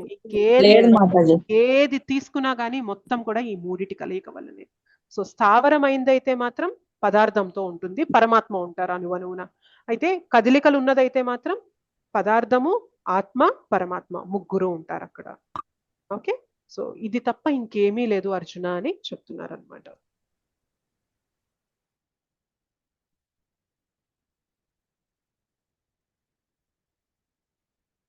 ఓకే, సో జ్ఞాన చక్షువులను పొందుట. సో క్రింది జ్ఞానాన్ని పొందడం ద్వారా శరీరం యొక్క మూలకాలను తెలుసుకుంటాము, శరీరం మరియు ఆత్మ మధ్య వ్యత్యాసం అనేది తెలుసుకున్నాము, పరమాత్మను అన్ని జీవుల్లో దర్శించటం వల్ల వారి పట్ల సమదృష్టి అనేది మనకి వస్తుంది. ప్రతి చోట పరమాత్మని చూసినప్పుడు 5వ అధ్యాయంలో తెలుసుకున్నాం, ఈక్వల్ విజన్ వస్తుంది అనుకున్నాం కదా. సో అలా మనకి సమదృష్టి అనేది వస్తుంది, మనస్సు మరియు ఇంద్రియాలపై నియంత్రణ అనేది కలిగి ఉంటాము. ఓకే, సో దేహము మరియు దేహము నెరిగిన క్షేత్రజ్ఞునకు నడుమ గల భేదమును జ్ఞాన చక్షువుల దర్శించి భౌతిక ప్రకృతి బంధము నుండి ముక్తి నొందు విధానము నెరుగగలిగిన వారు పరమగతిని పొందగలుగుతారు. ఎవరికైతే దేహం మధ్యన క్షేత్రజ్ఞునకు మధ్యన భేదం తెలుస్తూ ఉంటుందో వాళ్ళు మెల్లమెల్లగా పరమగతిని పొందగలుగుతారు. అదే నిజమైన జ్ఞానం. సో ఈ జ్ఞానం తెలుసుకున్న తర్వాత మనం అర్థం చేసుకోవాలి, మొత్తం ప్రకృతే ఇక్కడ. నేనేదో పరితపిస్తున్నాను, నేను ఆత్మని, ఈ ప్రకృతి నుండి నేనేదో ఆనందం పొందాలి అని వెంపర్లాడుతున్నాను. ఇది కాదు, ఇదంతా కూడా ప్రకృతి, ఆత్మ, పరమాత్మల కలయికతో ఉంది. ఆత్మ చేయాల్సింది ఏంటి అంటే భగవంతునితో కనెక్ట్ అవ్వాలి, అది చేస్తేనే ఆత్మకి సంతృప్తి. ఈ ప్రకృతి అంతా జడ పదార్థమే అని తెలుసుకోవడం అనేది నిజమైన జ్ఞానం అన్నమాట. ఓకేనా? సో ఎవరైతే ఇది తెలుసుకుంటారో వాళ్ళు భక్తి మార్గంలోకి వస్తారు, భక్తి మార్గాన్ని తీసుకొని అందులో దృఢంగా ముందుకు వెళ్తూ ఉంటారు అన్నమాట. సో అలా పరమగతిని పొందుతారు అని చెప్పి చెప్తున్నారు. ఓకేనా? సో ఇది మనకి 13వ అధ్యాయము. ఇదే అనుకుంటా లాస్ట్ స్లైడ్. ఎస్, సో ఏమేమనుకున్నాం? వైజ్ ప్రశ్నలు, తెలివైన ప్రశ్నల గురించి చర్చించుకున్నాం, జ్ఞానం యొక్క అంశాల గురించి చర్చించుకున్నాం, ఆత్మ మరియు పరమాత్మ గురించి మరియు జ్ఞానోదయం గురించి చర్చించుకున్నాం ఈ చాప్టర్లో. ఓకే, సో 3 సార్లు మనం హరే కృష్ణ మహామంత్రం చెప్పి క్లాస్ చేద్దాం. మాతాజీ ధన్యవాద ప్రణాం. ఎస్, హరే కృష్ణ చెప్పాక మనం ఒక్కసారి ఏమైనా ఉంటే చూద్దాం. ఓకే, 3 సార్లు హరే కృష్ణ మహామంత్రం చెప్తాము. హరే హరే కృష్ణ హరే కృష్ణ కృష్ణ హరే కృష్ణ కృష్ణ హరే కృష్ణ హరే కృష్ణ హరే హరే హరే రామ రామ రామ హరే హరే రామ కృష్ణ రామ హరే కృష్ణ హరే కృష్ణ హరే శ్రీరామ కృష్ణ హరే రామ హరే రామ రామ రామ హరే హరే హరే హరే హరే కృష్ణ హరే కృష్ణ హరే రామ హరే రామ హరే హరే రామ హరే రామ రామ రామ రామ హరే హరే హరే రామ హరే రామ రామ రామ. పంచాకల్పతరుభ్యశ్చ కృపా సింధుభ్యవ చ పతితానాం పావనేభ్యో వైష్ణవేభ్యో నమో నమః. అనంతకోటి వైష్ణవ వృంద की जय, श्रील प्रभुपाद की जय, श्रील गुरुदेव की जय, श्रीमद् भगवत गीता की जय, निताय गौर प्रेमानंदे, हरि हरि बोल. Thank you so much, Mataji and Prabhuji. Narsimha Prabhuji.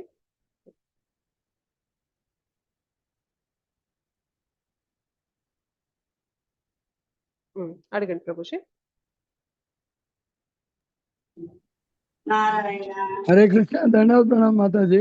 Hare Krishna. ఇంతకుముందు మీరు ఒక ఇనుప కడ్డీని బాగా వెయిట్ చేస్తే ఇంకో దానికి అన్నారు కదా, అది దానికి ఒకటి ప్రావర్బ్ ఏముందంటే, if you want to shine like a sun first you burn like a sun. Correct. అంటే మీరు చెప్పిన దానికి బాగా సూటబుల్ అయ్యేటువంటి ప్రారంభం. కరెక్ట్ ప్రభుజీ. అవును. Burn like a sun. So మన సాధనలో కూడా బర్నింగ్ అనేది జరుగుతూ ఉంటుంది మనకి. నాకు అది గుర్తొచ్చింది. ధన్యవాదాలు, చాలా చక్కగా చెప్తున్నారు. Thank you Prabhuji. Thank you. Hare Krishna. ఎంత కాలిస్తే బంగారానికి అంత శుద్ధత అనేది వస్తూ ఉంటుంది కదా. సో మనం కూడా అంతే అన్నమాట. ఎంత సాధన చేస్తూ, ఎంత భగవన్నామాన్ని చెప్తూ, ఎంత సిన్సియర్ గా భగవంతునితో కనెక్ట్ అయితే ఉంటే అంత శుద్ధత మనలో కూడా వస్తూ ఉంటుంది అనమాట. ఇవాళ మొత్తం అపవిత్రత ఉంది, మనమంతా అపవిత్రులం అయిపోయి ఉన్నాం. బట్ పర్లేదు, భగవంతుని గట్టిగా పట్టుకున్నాం అనుకోండి, భగవంతుడే తీసేస్తారనమాట. లోపల ఉన్న మలినాలన్నీ కూడా తీసేస్తారు. మనల్ని అట్లా మేలిం బంగారం లాగా మనల్ని దగదగ మెరిసేలాగా చేస్తారనమాట. ఓకేనా, మనలో ఆ లక్షణాలు వచ్చేస్తాయి. ఫైన్. సో అర్థమవుతున్నాయా క్లాసెస్? కష్టంగా ఉన్నాయా? అర్థమవుతుంది. చాలా చక్కగా వివరిస్తున్నారు మాతాజీ. చాలా బాగా బాగా అర్థమవుతుంది. మళ్ళీ మేము ఒకసారి ఖచ్చితంగా రివైజ్ చేస్తే సరిగ్గా అప్పుడు మైండ్ లో స్టాండర్డ్ అయిపోతుంది. మీరు చక్కటి ఎగ్జాంపుల్ స్టోరీ ద్వారా చెప్తున్నారు. It was very much understanding and very clear it is. Thank you so much Mataji. Thank you. ఖచ్చితంగా ఒకసారి మళ్ళీ రివైజ్ చేసుకుంటే అప్పుడు మైండ్ లో ఉండిపోతుంది. కరెక్ట్ మాతాజీ. అవును. ధన్యవాదాలు మాతాజీ, చక్కగా చెప్తున్నారు మాతాజీ. మీ టైం అంతా ఎంతో మా కోసం చాలా బాగా చెప్తున్నారు. మా జన్మ ధన్యమైపోతుంది నిజంగా. So much Mataji. మీ అందరూ ఇట్లా జాయిన్ అయ్యి వినాలి అనే ఇంట్రెస్ట్ చూపించారు కాబట్టి మనందరం కలిసి ఇలా భగవత్ కథ చెప్పుకునే అవకాశం మనందరికీ దొరికింది. Thank you so much for giving me this opportunity. మీరు ఇంత శ్రద్ధగా వింటున్నారు కాబట్టి నేను కూడా ప్రయత్నం చేయగలుగుతున్నా. మీరు సిన్సియర్ గా ఈ కమిట్మెంట్ చూపిస్తున్నారు కాబట్టి భగవంతుడు కూడా కృపని మనకి ఇస్తూ ఉన్నారు చర్చించడానికి. మేము వినేలాగా మీరు చెబుతున్నారు కాబట్టి వినగలుగుతున్నాం మాతాజీ. ఒక రుచి లాంటిది అన్నమాట ఇది. Thank you so much Mataji. సాధు సంఘం అంటే ఎలా కంటిన్యూ అవ్వాలి మాతాజీ? సాధు సంఘమా? సో సాధు సంఘం ఏంటి అంటే, ఒకటి ఇట్లా టెంపుల్ కి వచ్చి భక్తులతో అసోసియేట్ అవ్వడం అనేది సాధు సంఘం అంటారు మాతాజీ. ఒకవేళ టెంపుల్ కి మనం ప్రతిసారి రాలేకపోయినా కూడా మనకి ఇలా క్లాసెస్ జరిగినప్పుడు భక్తుల మధ్యలోకి వచ్చి మనం ఇలా చర్చ చేసుకుంటూ మన యొక్క ఏమంటారు వీక్నెసెస్ ని చెప్తూ దాన్ని మనం ఎలా అధిగమించాలి అని వారి దగ్గర మనం సజెషన్స్ తీసుకొని మనం ఇంప్రూవ్ అవ్వడం అనేది కూడా సాధు సంఘంలో ఒక అంశం మాతాజీ. అయితే ఎప్పుడు కూడా మన వీక్నెస్ అనేది అందరి దగ్గర చెప్పద్దు. ఎవరైతే మీకు బాగా నమ్మకంగా అనిపించారో, ఎవరైతే మనల్ని ప్రోత్సహించగలరు అని చెప్పి మీకు విశ్వాసం కలుగుతుందో వారి దగ్గర మాత్రమే చెప్పాలన్నమాట. సో కొంతకాలం ఫస్ట్ అబ్జర్వ్ చేయాలి. అబ్జర్వ్ చేసి అసలు ఎవరెవరు ఎలా చేస్తున్నారు ఏంటి అని ముందు సాంగత్యంలోకి వచ్చి మనం భగవద్గీత అనేది చర్చిస్తూ ఉండగా మీకు అర్థమవుతుంది అనమాట, ఎవరితో నేను కనెక్ట్ అవ్వచ్చు, ఎవరితో కనెక్ట్ అయ్యి ఏం చెప్తే నాకు మంచి దారి దొరుకుతుంది అనే క్లారిటీ మీకు వచ్చేస్తూ ఉంటుంది. అప్పుడు ఆ వ్యక్తితో మనం సాంగత్యంలోకి వచ్చి మాతాజీ భక్తిలో వెళ్ళడం వల్ల నాకు కొన్ని ఇట్లా ప్రాబ్లమ్స్ ఉన్నాయి. సో నేను వీటిని ఎలా సాల్వ్ చేసుకోవాలి, నాలో కొన్ని అనర్థాలు ఇలా నన్ను ఇబ్బంది పెడుతూ ఉన్నాయి, నేను వీటిని ఎలా అధిగమించాలి అని చెప్పి మనం మనసు విప్పి మాట్లాడి వారి దగ్గర గైడెన్స్ ఆర్ సజెషన్స్ తీసుకొని మనం వాటిని అధిగమిస్తూ ముందుకు వెళ్ళడానికి ప్రయత్నం చేస్తూ ఉంటారు చూసారా, అది సాధు సంఘ యొక్క ముఖ్యమైన ఉద్దేశం మాతాజీ. సో ఒకరి నుండి ఒకరం నేర్చుకోవడం అనమాట. ఇప్పుడు కొందరికి జపం చేయడం పైన చాలా మక్కువ ఉంటది, కొందరికి క్లాస్ వినడం పైన మక్కువ ఉంటది, కొందరికి బ్రహ్మ ముహూర్తంలో జపం చేయడం పైన మక్కువ ఉంటది, కొందరికి ఏంటి అంటే సేవ చేయడం పైన, భగవంతుని మందిరానికి వెళ్ళి సేవ చేయడం పైన మక్కువ ఉంటది. సాధు సంఘంలోకి వచ్చామనుకోండి, మనం సాంగత్యంలోకి వచ్చామనుకోండి, మనం ఇతరులు ఎలా చేస్తున్నారు అది మనం వారి నుండి ఆ లక్షణాలు ఎలా పెంపొందించుకోవచ్చు అని గ్రహించవచ్చు.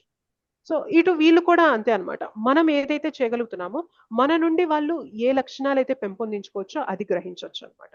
సో అట్లా అందరం కలిసికట్టుగా వచ్చి ఒకరికొకరు మంచి విషయాలు అనేవి షేర్ చేసుకుంటూ ముందుకు వెళ్ళే సంఘమే సాంగత్యమే సాధు సంఘం మాతాజీ. సో అది మనం టెంపుల్కి వెళ్ళినప్పుడు భక్తులతో కలిసినప్పుడైనా లేదా ఇలా ఆన్లైన్ ఫోరంలో కూడా మనము తీసుకోవచ్చు మాతాజీ ఆ సాంగత్యం అనేది. ఓకేనా? ఇప్పుడు మనం జస్ట్ క్లాసెస్ వినే మూడ్ లోనే ఉన్నాం కాబట్టి మీకు సాధు సంఘ అంటే మీకు కరెక్ట్ గా అర్థం కావట్లేదు.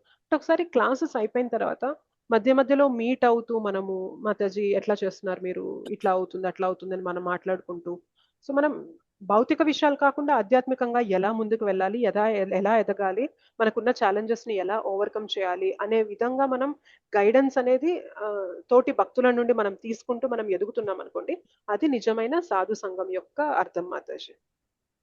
అర్థమైందా? మార్నింగ్ లేవలేకపోతున్నాం మాతాజీ.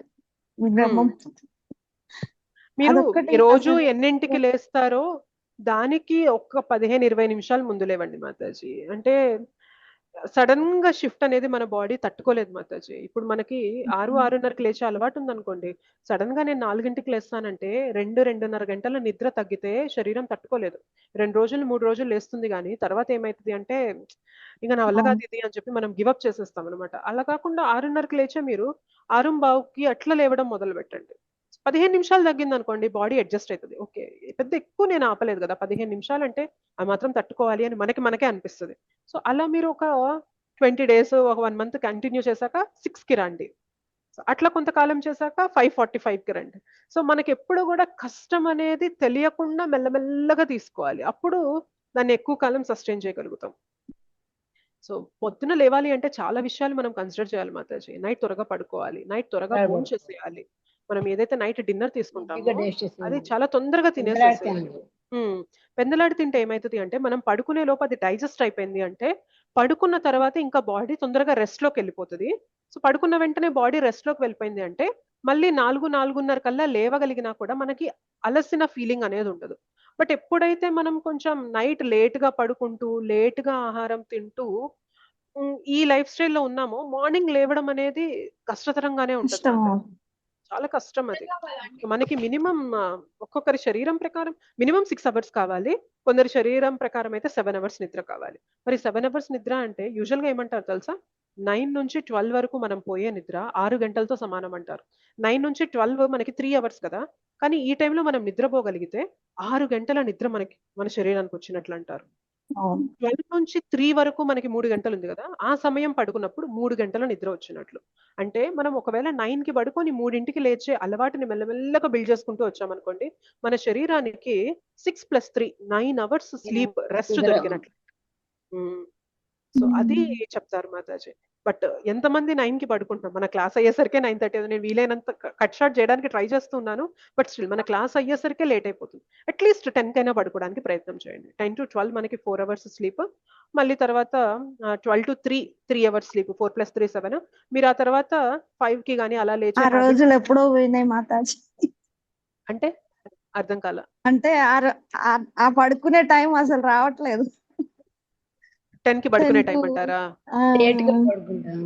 10కి పడుకునే 10కి మినిమం పడుకోవాలి, 10కి మినిమం పడుకోవాలి. అందుకని మరి ఇంకెట్లా లేస్తాం చెప్పండి? సో మార్నింగ్ లేవాలి అంటే నైట్ త్వరగా పడుకుంటేనే లేవగలుగుతాం, లేదంటే శరీరానికి రెస్ట్ సరిపోదు మాతాజీ. అందుకే చిన్న చిన్న మార్పులు చేసుకోండి. మీ ఫోన్లు టీవీలు అన్ని కూడా 9:30 కల్లా బంద్ చేసేయండి. బంద్ చేసేసి 10 లోపు నిద్రపోవడానికి ప్రయత్నం చేయండి. మెల్లగా డెవలప్ చేసుకోగలుగుతారు. బ్లెస్ చేయండి మాతాజీ మా గురించి. డెఫినెట్లీ మాతాజీ, మీరు కూడా నన్ను బ్లెస్ చేయండి. నేను కూడా అదే చక్కగా మేమంతా ఫాలో అవ్వాలి చెప్పేది అని కూడా మీరు కూడా bless చేయండి. డెఫినెట్లీ మనం సిన్సియర్ గా ప్రయత్నం చేస్తూ ఉంటే గురువుల వైష్ణవుల భగవంతుని కృప అనేది తోడవుతుంటుంది మాతాజీ. సో ప్రయత్నం చేయండి, చిన్న చిన్న మార్పులు చేసుకుంటూ మీరు ఎలా బెటర్ చేయగలరు అనేది మీరే ఆలోచించగలగాలి ఇప్పుడు. హరే కృష్ణ మాతాజీ. హరే కృష్ణ ప్రభుజీ. అంటే ఒక సున్నితమైన సందేహం అండి. అంటే ఇది అడగొచ్చు అడగకూడదు తెలీదు. కాకపోతే అందరికి యూజ్ అవుతుందని అనుకుంటున్నాను. అంటే జనరల్ గా చూస్తున్నప్పుడు మాతాజీ, ఇప్పుడు అంటే రైతులు కానీ అంటే గిట్టుబాటు ధర లేక సూసైడ్ చేసుకోవడము, తర్వాత చాలా వయసులో పెద్దవారు అనారోగ్యపరంగా పిల్లలు చూసుకోక కొంతమంది ఆత్మహత్యలు చేసుకుంటుంటారు కదా మాతాజీ. వారి గత జన్మ పాపమో ఏమో తెలీదు.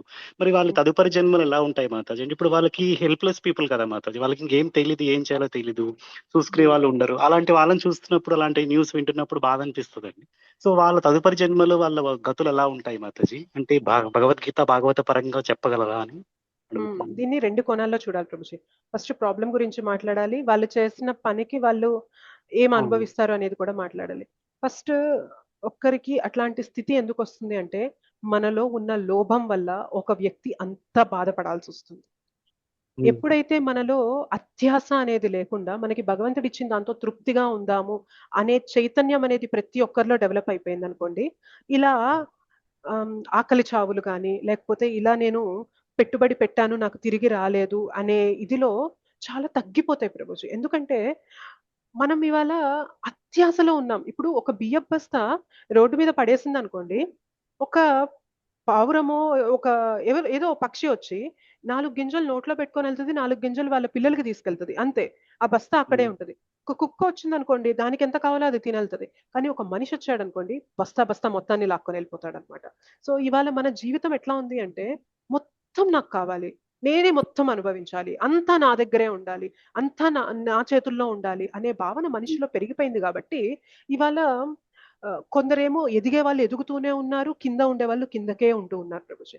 ఎప్పుడైతే ఈ చైతన్యం అనేది, భగవంతుని చైతన్యం అనేది ఎప్పుడైతే వచ్చిందో వారు ఉన్న దాంట్లో తృప్తిగా ఉండడం అనేది డెవలప్ అవుతుంది. అందుకనే భక్తి కేవలం ఎప్పుడో పొందే బెనిఫిట్ గురించి మాట్లాడదు.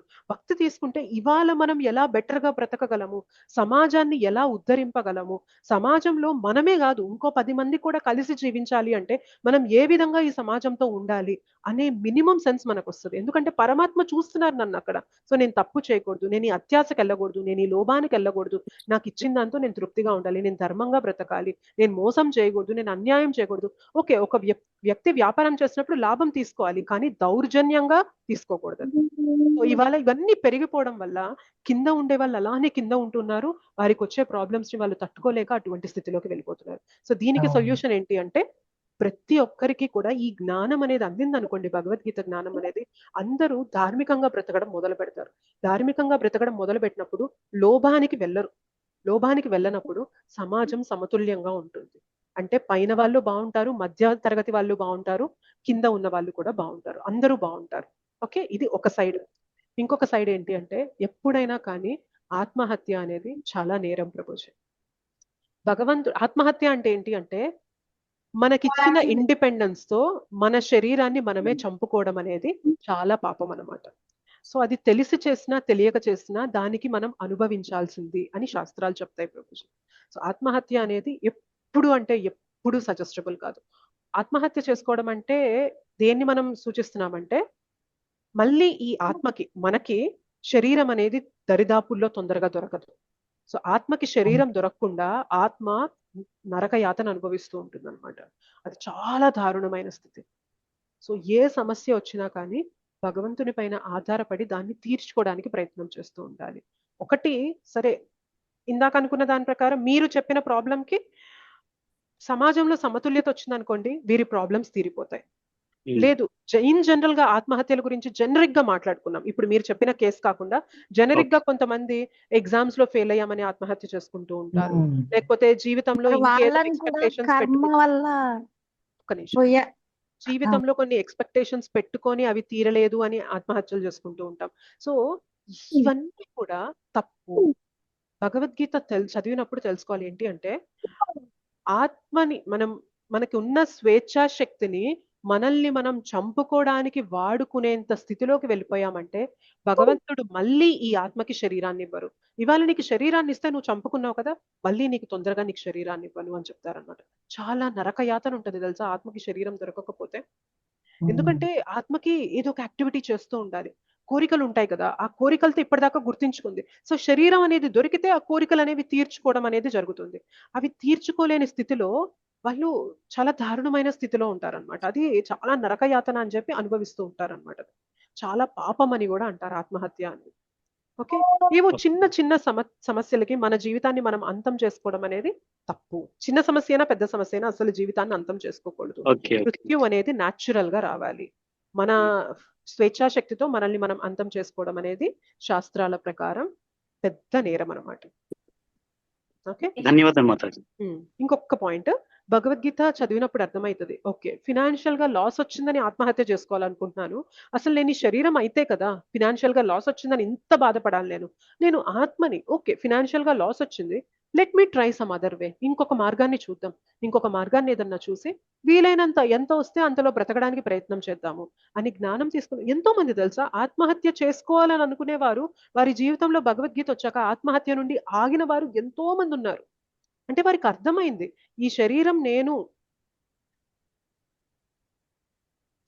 డిస్కనెక్ట్ అయినట్టు మధ్యలో. ఓకే, వారికి అర్థమైంది ఈ శరీరం నేను అని ఇంతకాలం భావిస్తూ ఈ శరీరానికి వచ్చిన ప్రాబ్లం ని నా ప్రాబ్లం గా నేను మమేకమైపోయి ఈ శరీరాన్ని అంతం చేసుకోవాలి అనుకున్నాను. కానీ భగవంతుడు చెప్తున్నారు శరీరం నువ్వు కాదు ఆత్మవి నువ్వు అని చెప్తున్నారు. మరి నేను ఎందుకు శరీరానికి వచ్చిన ప్రాబ్లం ని అంత మమేకమైపోయి చూడాలి? కొంచెం దాన్ని పక్కన పెట్టి చూసి అసలు నేను ఏం చేయగలను ఇప్పుడు అనే దానిపైన ఫోకస్ చేస్తాను అని చాలా మంది ఆత్మహత్య నుండి బయటకు వచ్చిన వాళ్ళు ఉన్నారు ప్రభుజీ.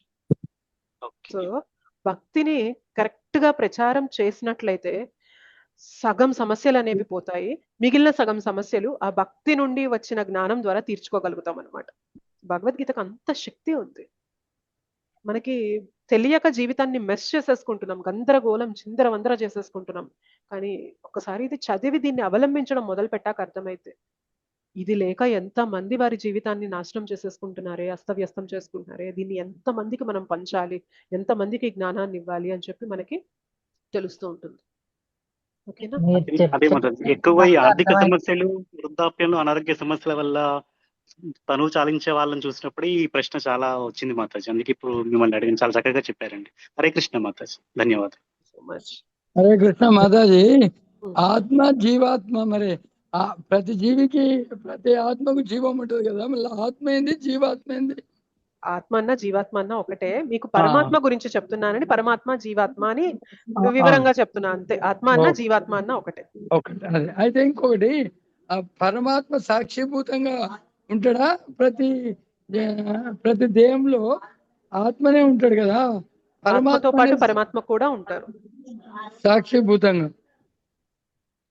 ఆత్మ కర్మలలో నిమగ్నం అయిపోతూ ఉంటుంది, పరమాత్మ సాక్షిగా చూస్తూ ఉంటారు.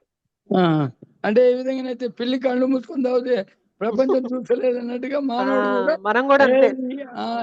చాలా మంది అనుకుంటూ ఉంటారు అనమాట, తప్పులు చేసి నేను ఎంత గొప్పగా తప్పించుకున్నాను చూసావా, నేను చట్టాన్ని మోసం చేశాను, నేను శిక్ష పడకుండా బయటకు వచ్చాను అనుకుంటూ ఉంటారు.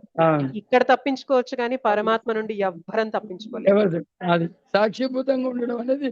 ఇంకోటి, భగవద్గీతలో రెండు పక్షులు ఉండి ఒకటి ఫోటో ఉంటుంది కదా మాతాజీ, అది సాక్షిభూతంగా మీరు చాలా చక్కగా, ఒకటి మానవుడు అంటే ఆత్మ, ఇంకోటి పరమాత్మ, అది చాలా మంచి పిక్చర్ షేర్ చేశారు, చాలా బాగుంది. అయితే ఆత్మ జీవాత్మ ఒకటేనా? ఒకటే అండి. ధన్యవాదాలు మాతాజీ. ప్రణం మాతాజీ. ఇప్పుడు ఆత్మకు ఆకారం ఉండదని చెప్పి అంటారు కదా, అంటే శరీరానికి ఉంటది కానీ ఆకారము ఆత్మ అందరికి ఒకటిగానే ఉంటది కదా.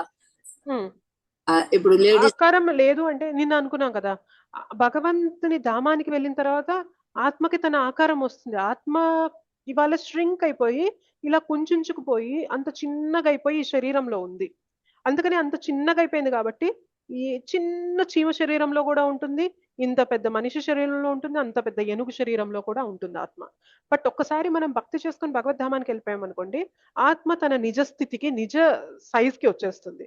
సో అప్పుడు మనకి నిజంగా ఒక రూపం ఉంటుంది, మనకి కూడా అవయవాలు అనేవి ఉంటాయి, కాళ్ళు చేతులు అన్నీ ఉంటాయి. అయితే అప్పుడు ఉండే ఇంద్రియాలు పంచభూతాలతో చేసినవి అవ్వవు. ఆ శరీరం ఏదైతే ఉంటుందో అది సచ్చిదానంద శరీరమే ఉంటుంది. భగవంతుని శరీరం ఎలా ఉంటుందో ఆత్మ తన నిజమైన రూపాన్ని పొందినప్పుడు సచ్చిదానంద రూపం అనేది వస్తుంది ఆత్మకు కూడా. అప్పుడు పురుషులకి స్త్రీలకి తేడా ఏముండదా మాతాజీ ఇంకా అలాంటప్పుడు? ఒక్క నిమిషం ఆగండి, మీరు అన్మ్యూట్ చేసుకోండి. మిగిలిన వాళ్ళ దగ్గర డిస్టర్బెన్స్ వస్తుందని అందరినీ మ్యూట్ చేశాను. పురుషులకి స్త్రీలకి తేడా ఉండదా అంటే అక్కడ కూడా భగవంతుని లీల ప్రకారం ఇంకా భాగవతంలో కొన్ని ఉంటాయి. ఏంటి అంటే అక్కడ కూడా వివాహం అనేది జరుగుతూ ఉంటుంది భక్తుల మధ్యన. ఆడవాళ్ళు, స్త్రీలు, పురుషులు ఉంటారు, వారు వివాహం చేసుకుంటారు, కానీ ఇద్దరు కలిసి భగవత్ సేవ ఎలా చేయాలి అనే ధోరణిలోనే ఉంటదంట ఆధ్యాత్మిక ధామంలో కూడా. అంటే భగవంతుని యొక్క ఆనందం ప్రీత్యార్థం మేరకు మనం అక్కడ ఎటువంటి శరీరాలు దాల్చి ఆయన యొక్క ఆనందంలో భాగమయ్యామో ఆ శరీరాన్ని తిరిగి పొందుతాం మనం ఇప్పుడు. అది ఒక చెట్టుగా కూడా మనం అవ్వచ్చు, ఒక స్త్రీ శరీరంలో ఉండొచ్చు, ఒక పురుషుని శరీరంలోకి వెళ్ళొచ్చు, ఏదైనా అవ్వచ్చు. బట్ అందరూ కూడా ఫోకస్ ఎలా ఉంటుంది అంటే భగవంతుని సేవనే చెయ్యాలి అనే ఫోకస్ ఉంటుంది అనమాట. అక్కడ ప్రతిదానికి చైతన్యం ఉంటుంది మనకి ఆధ్యాత్మిక ప్రపంచంలో. ఒక చెట్టుకి కూడా చైతన్యం ఉంటుంది ప్రతిదానికి. అందుకనే అవి అక్కడ ఉన్న ట్రీస్ ఏమంటారంటే కల్పవృక్షాలు అంటారు అనమాట. ఒక చెట్టు దగ్గరికి వెళ్ళి ఎవరైనా నాకు అరటిపండు ఇవ్వు అంటే అరటిపండు ఇస్తుంది, అదే చెట్టు దగ్గర నాకు మామిడి పండు ఇవ్వు అంటే మామిడి పండు ఇస్తుంది, అదే చెట్టు దగ్గర నాకు పూలదండ ఇవ్వు అంటే పూలదండ ఇస్తుంది, అదే చెట్టు దగ్గర నాకు ఒక బస్తా రైస్ ఇవ్వు అంటే అది కూడా ఇస్తుంది. సో ఏది కోరితే అది ఇస్తూ ఉంటుంది అనమాట అక్కడ. సో భగవంతుని లీలానుసారంగా మనము ఒక్కొక్క రూపాన్ని అక్కడ దాలుస్తూ ఉంటాం మాతాజీ. అక్కడ కూడా స్త్రీ పురుషులు అన్ని రకాల జీవరాశులుగా ఉండొచ్చు. ఒక నెమలిగా ఉండి భగవంతునికి నాట్యం చేస్తూ భగవంతునికి ఆనందాన్ని కలిగించే రూపాన్ని కూడా మనం తీసుకోవచ్చు. సో ఏదైనా జరగచ్చు మాతాజీ అక్కడ. అర్థమైందా? కన్ఫ్యూజన్ పెరిగిందా? ఈ కొంచెం డీప్ కాన్సెప్ట్స్ మీరు అడిగిన క్వశ్చన్ ఇది. ఫ్యూచర్ క్లాసెస్ లో ఇంకా కొంచెం మనం క్లారిటీ. కానీ ఇప్పుడు భౌతిక ప్రపంచంలో మాత్రం స్త్రీలకి పురుషులకి తేడా ఏముండదా మాతాజీ? ఆత్మ అందరికి ఒకటిగానే ఉంటదా? అంతే, అంతేగా, చిన్నోళ్ళకి పెద్దోళ్ళకి. Okay Mataji. Thank you so much Mataji Prabhujis. ఇంకేమైనా ప్రశ్నలు ఉంటే తదుపరి సెషన్స్ లో తెలుసుకుందాము, లేదా మీరు నాకు మెసేజ్ చేసినా కానీ ఆన్సర్ ఇవ్వడానికి ప్రయత్నం చేస్తాను. ధన్యవాదాలు. హరే కృష్ణ. రేపటి క్లాస్ లో మనము త్రిగుణాల గురించి చర్చించుకుందాం. Okay, thank you so much Mataji Prabhujis. Hare Krishna. దండవత్ ప్రణామ్.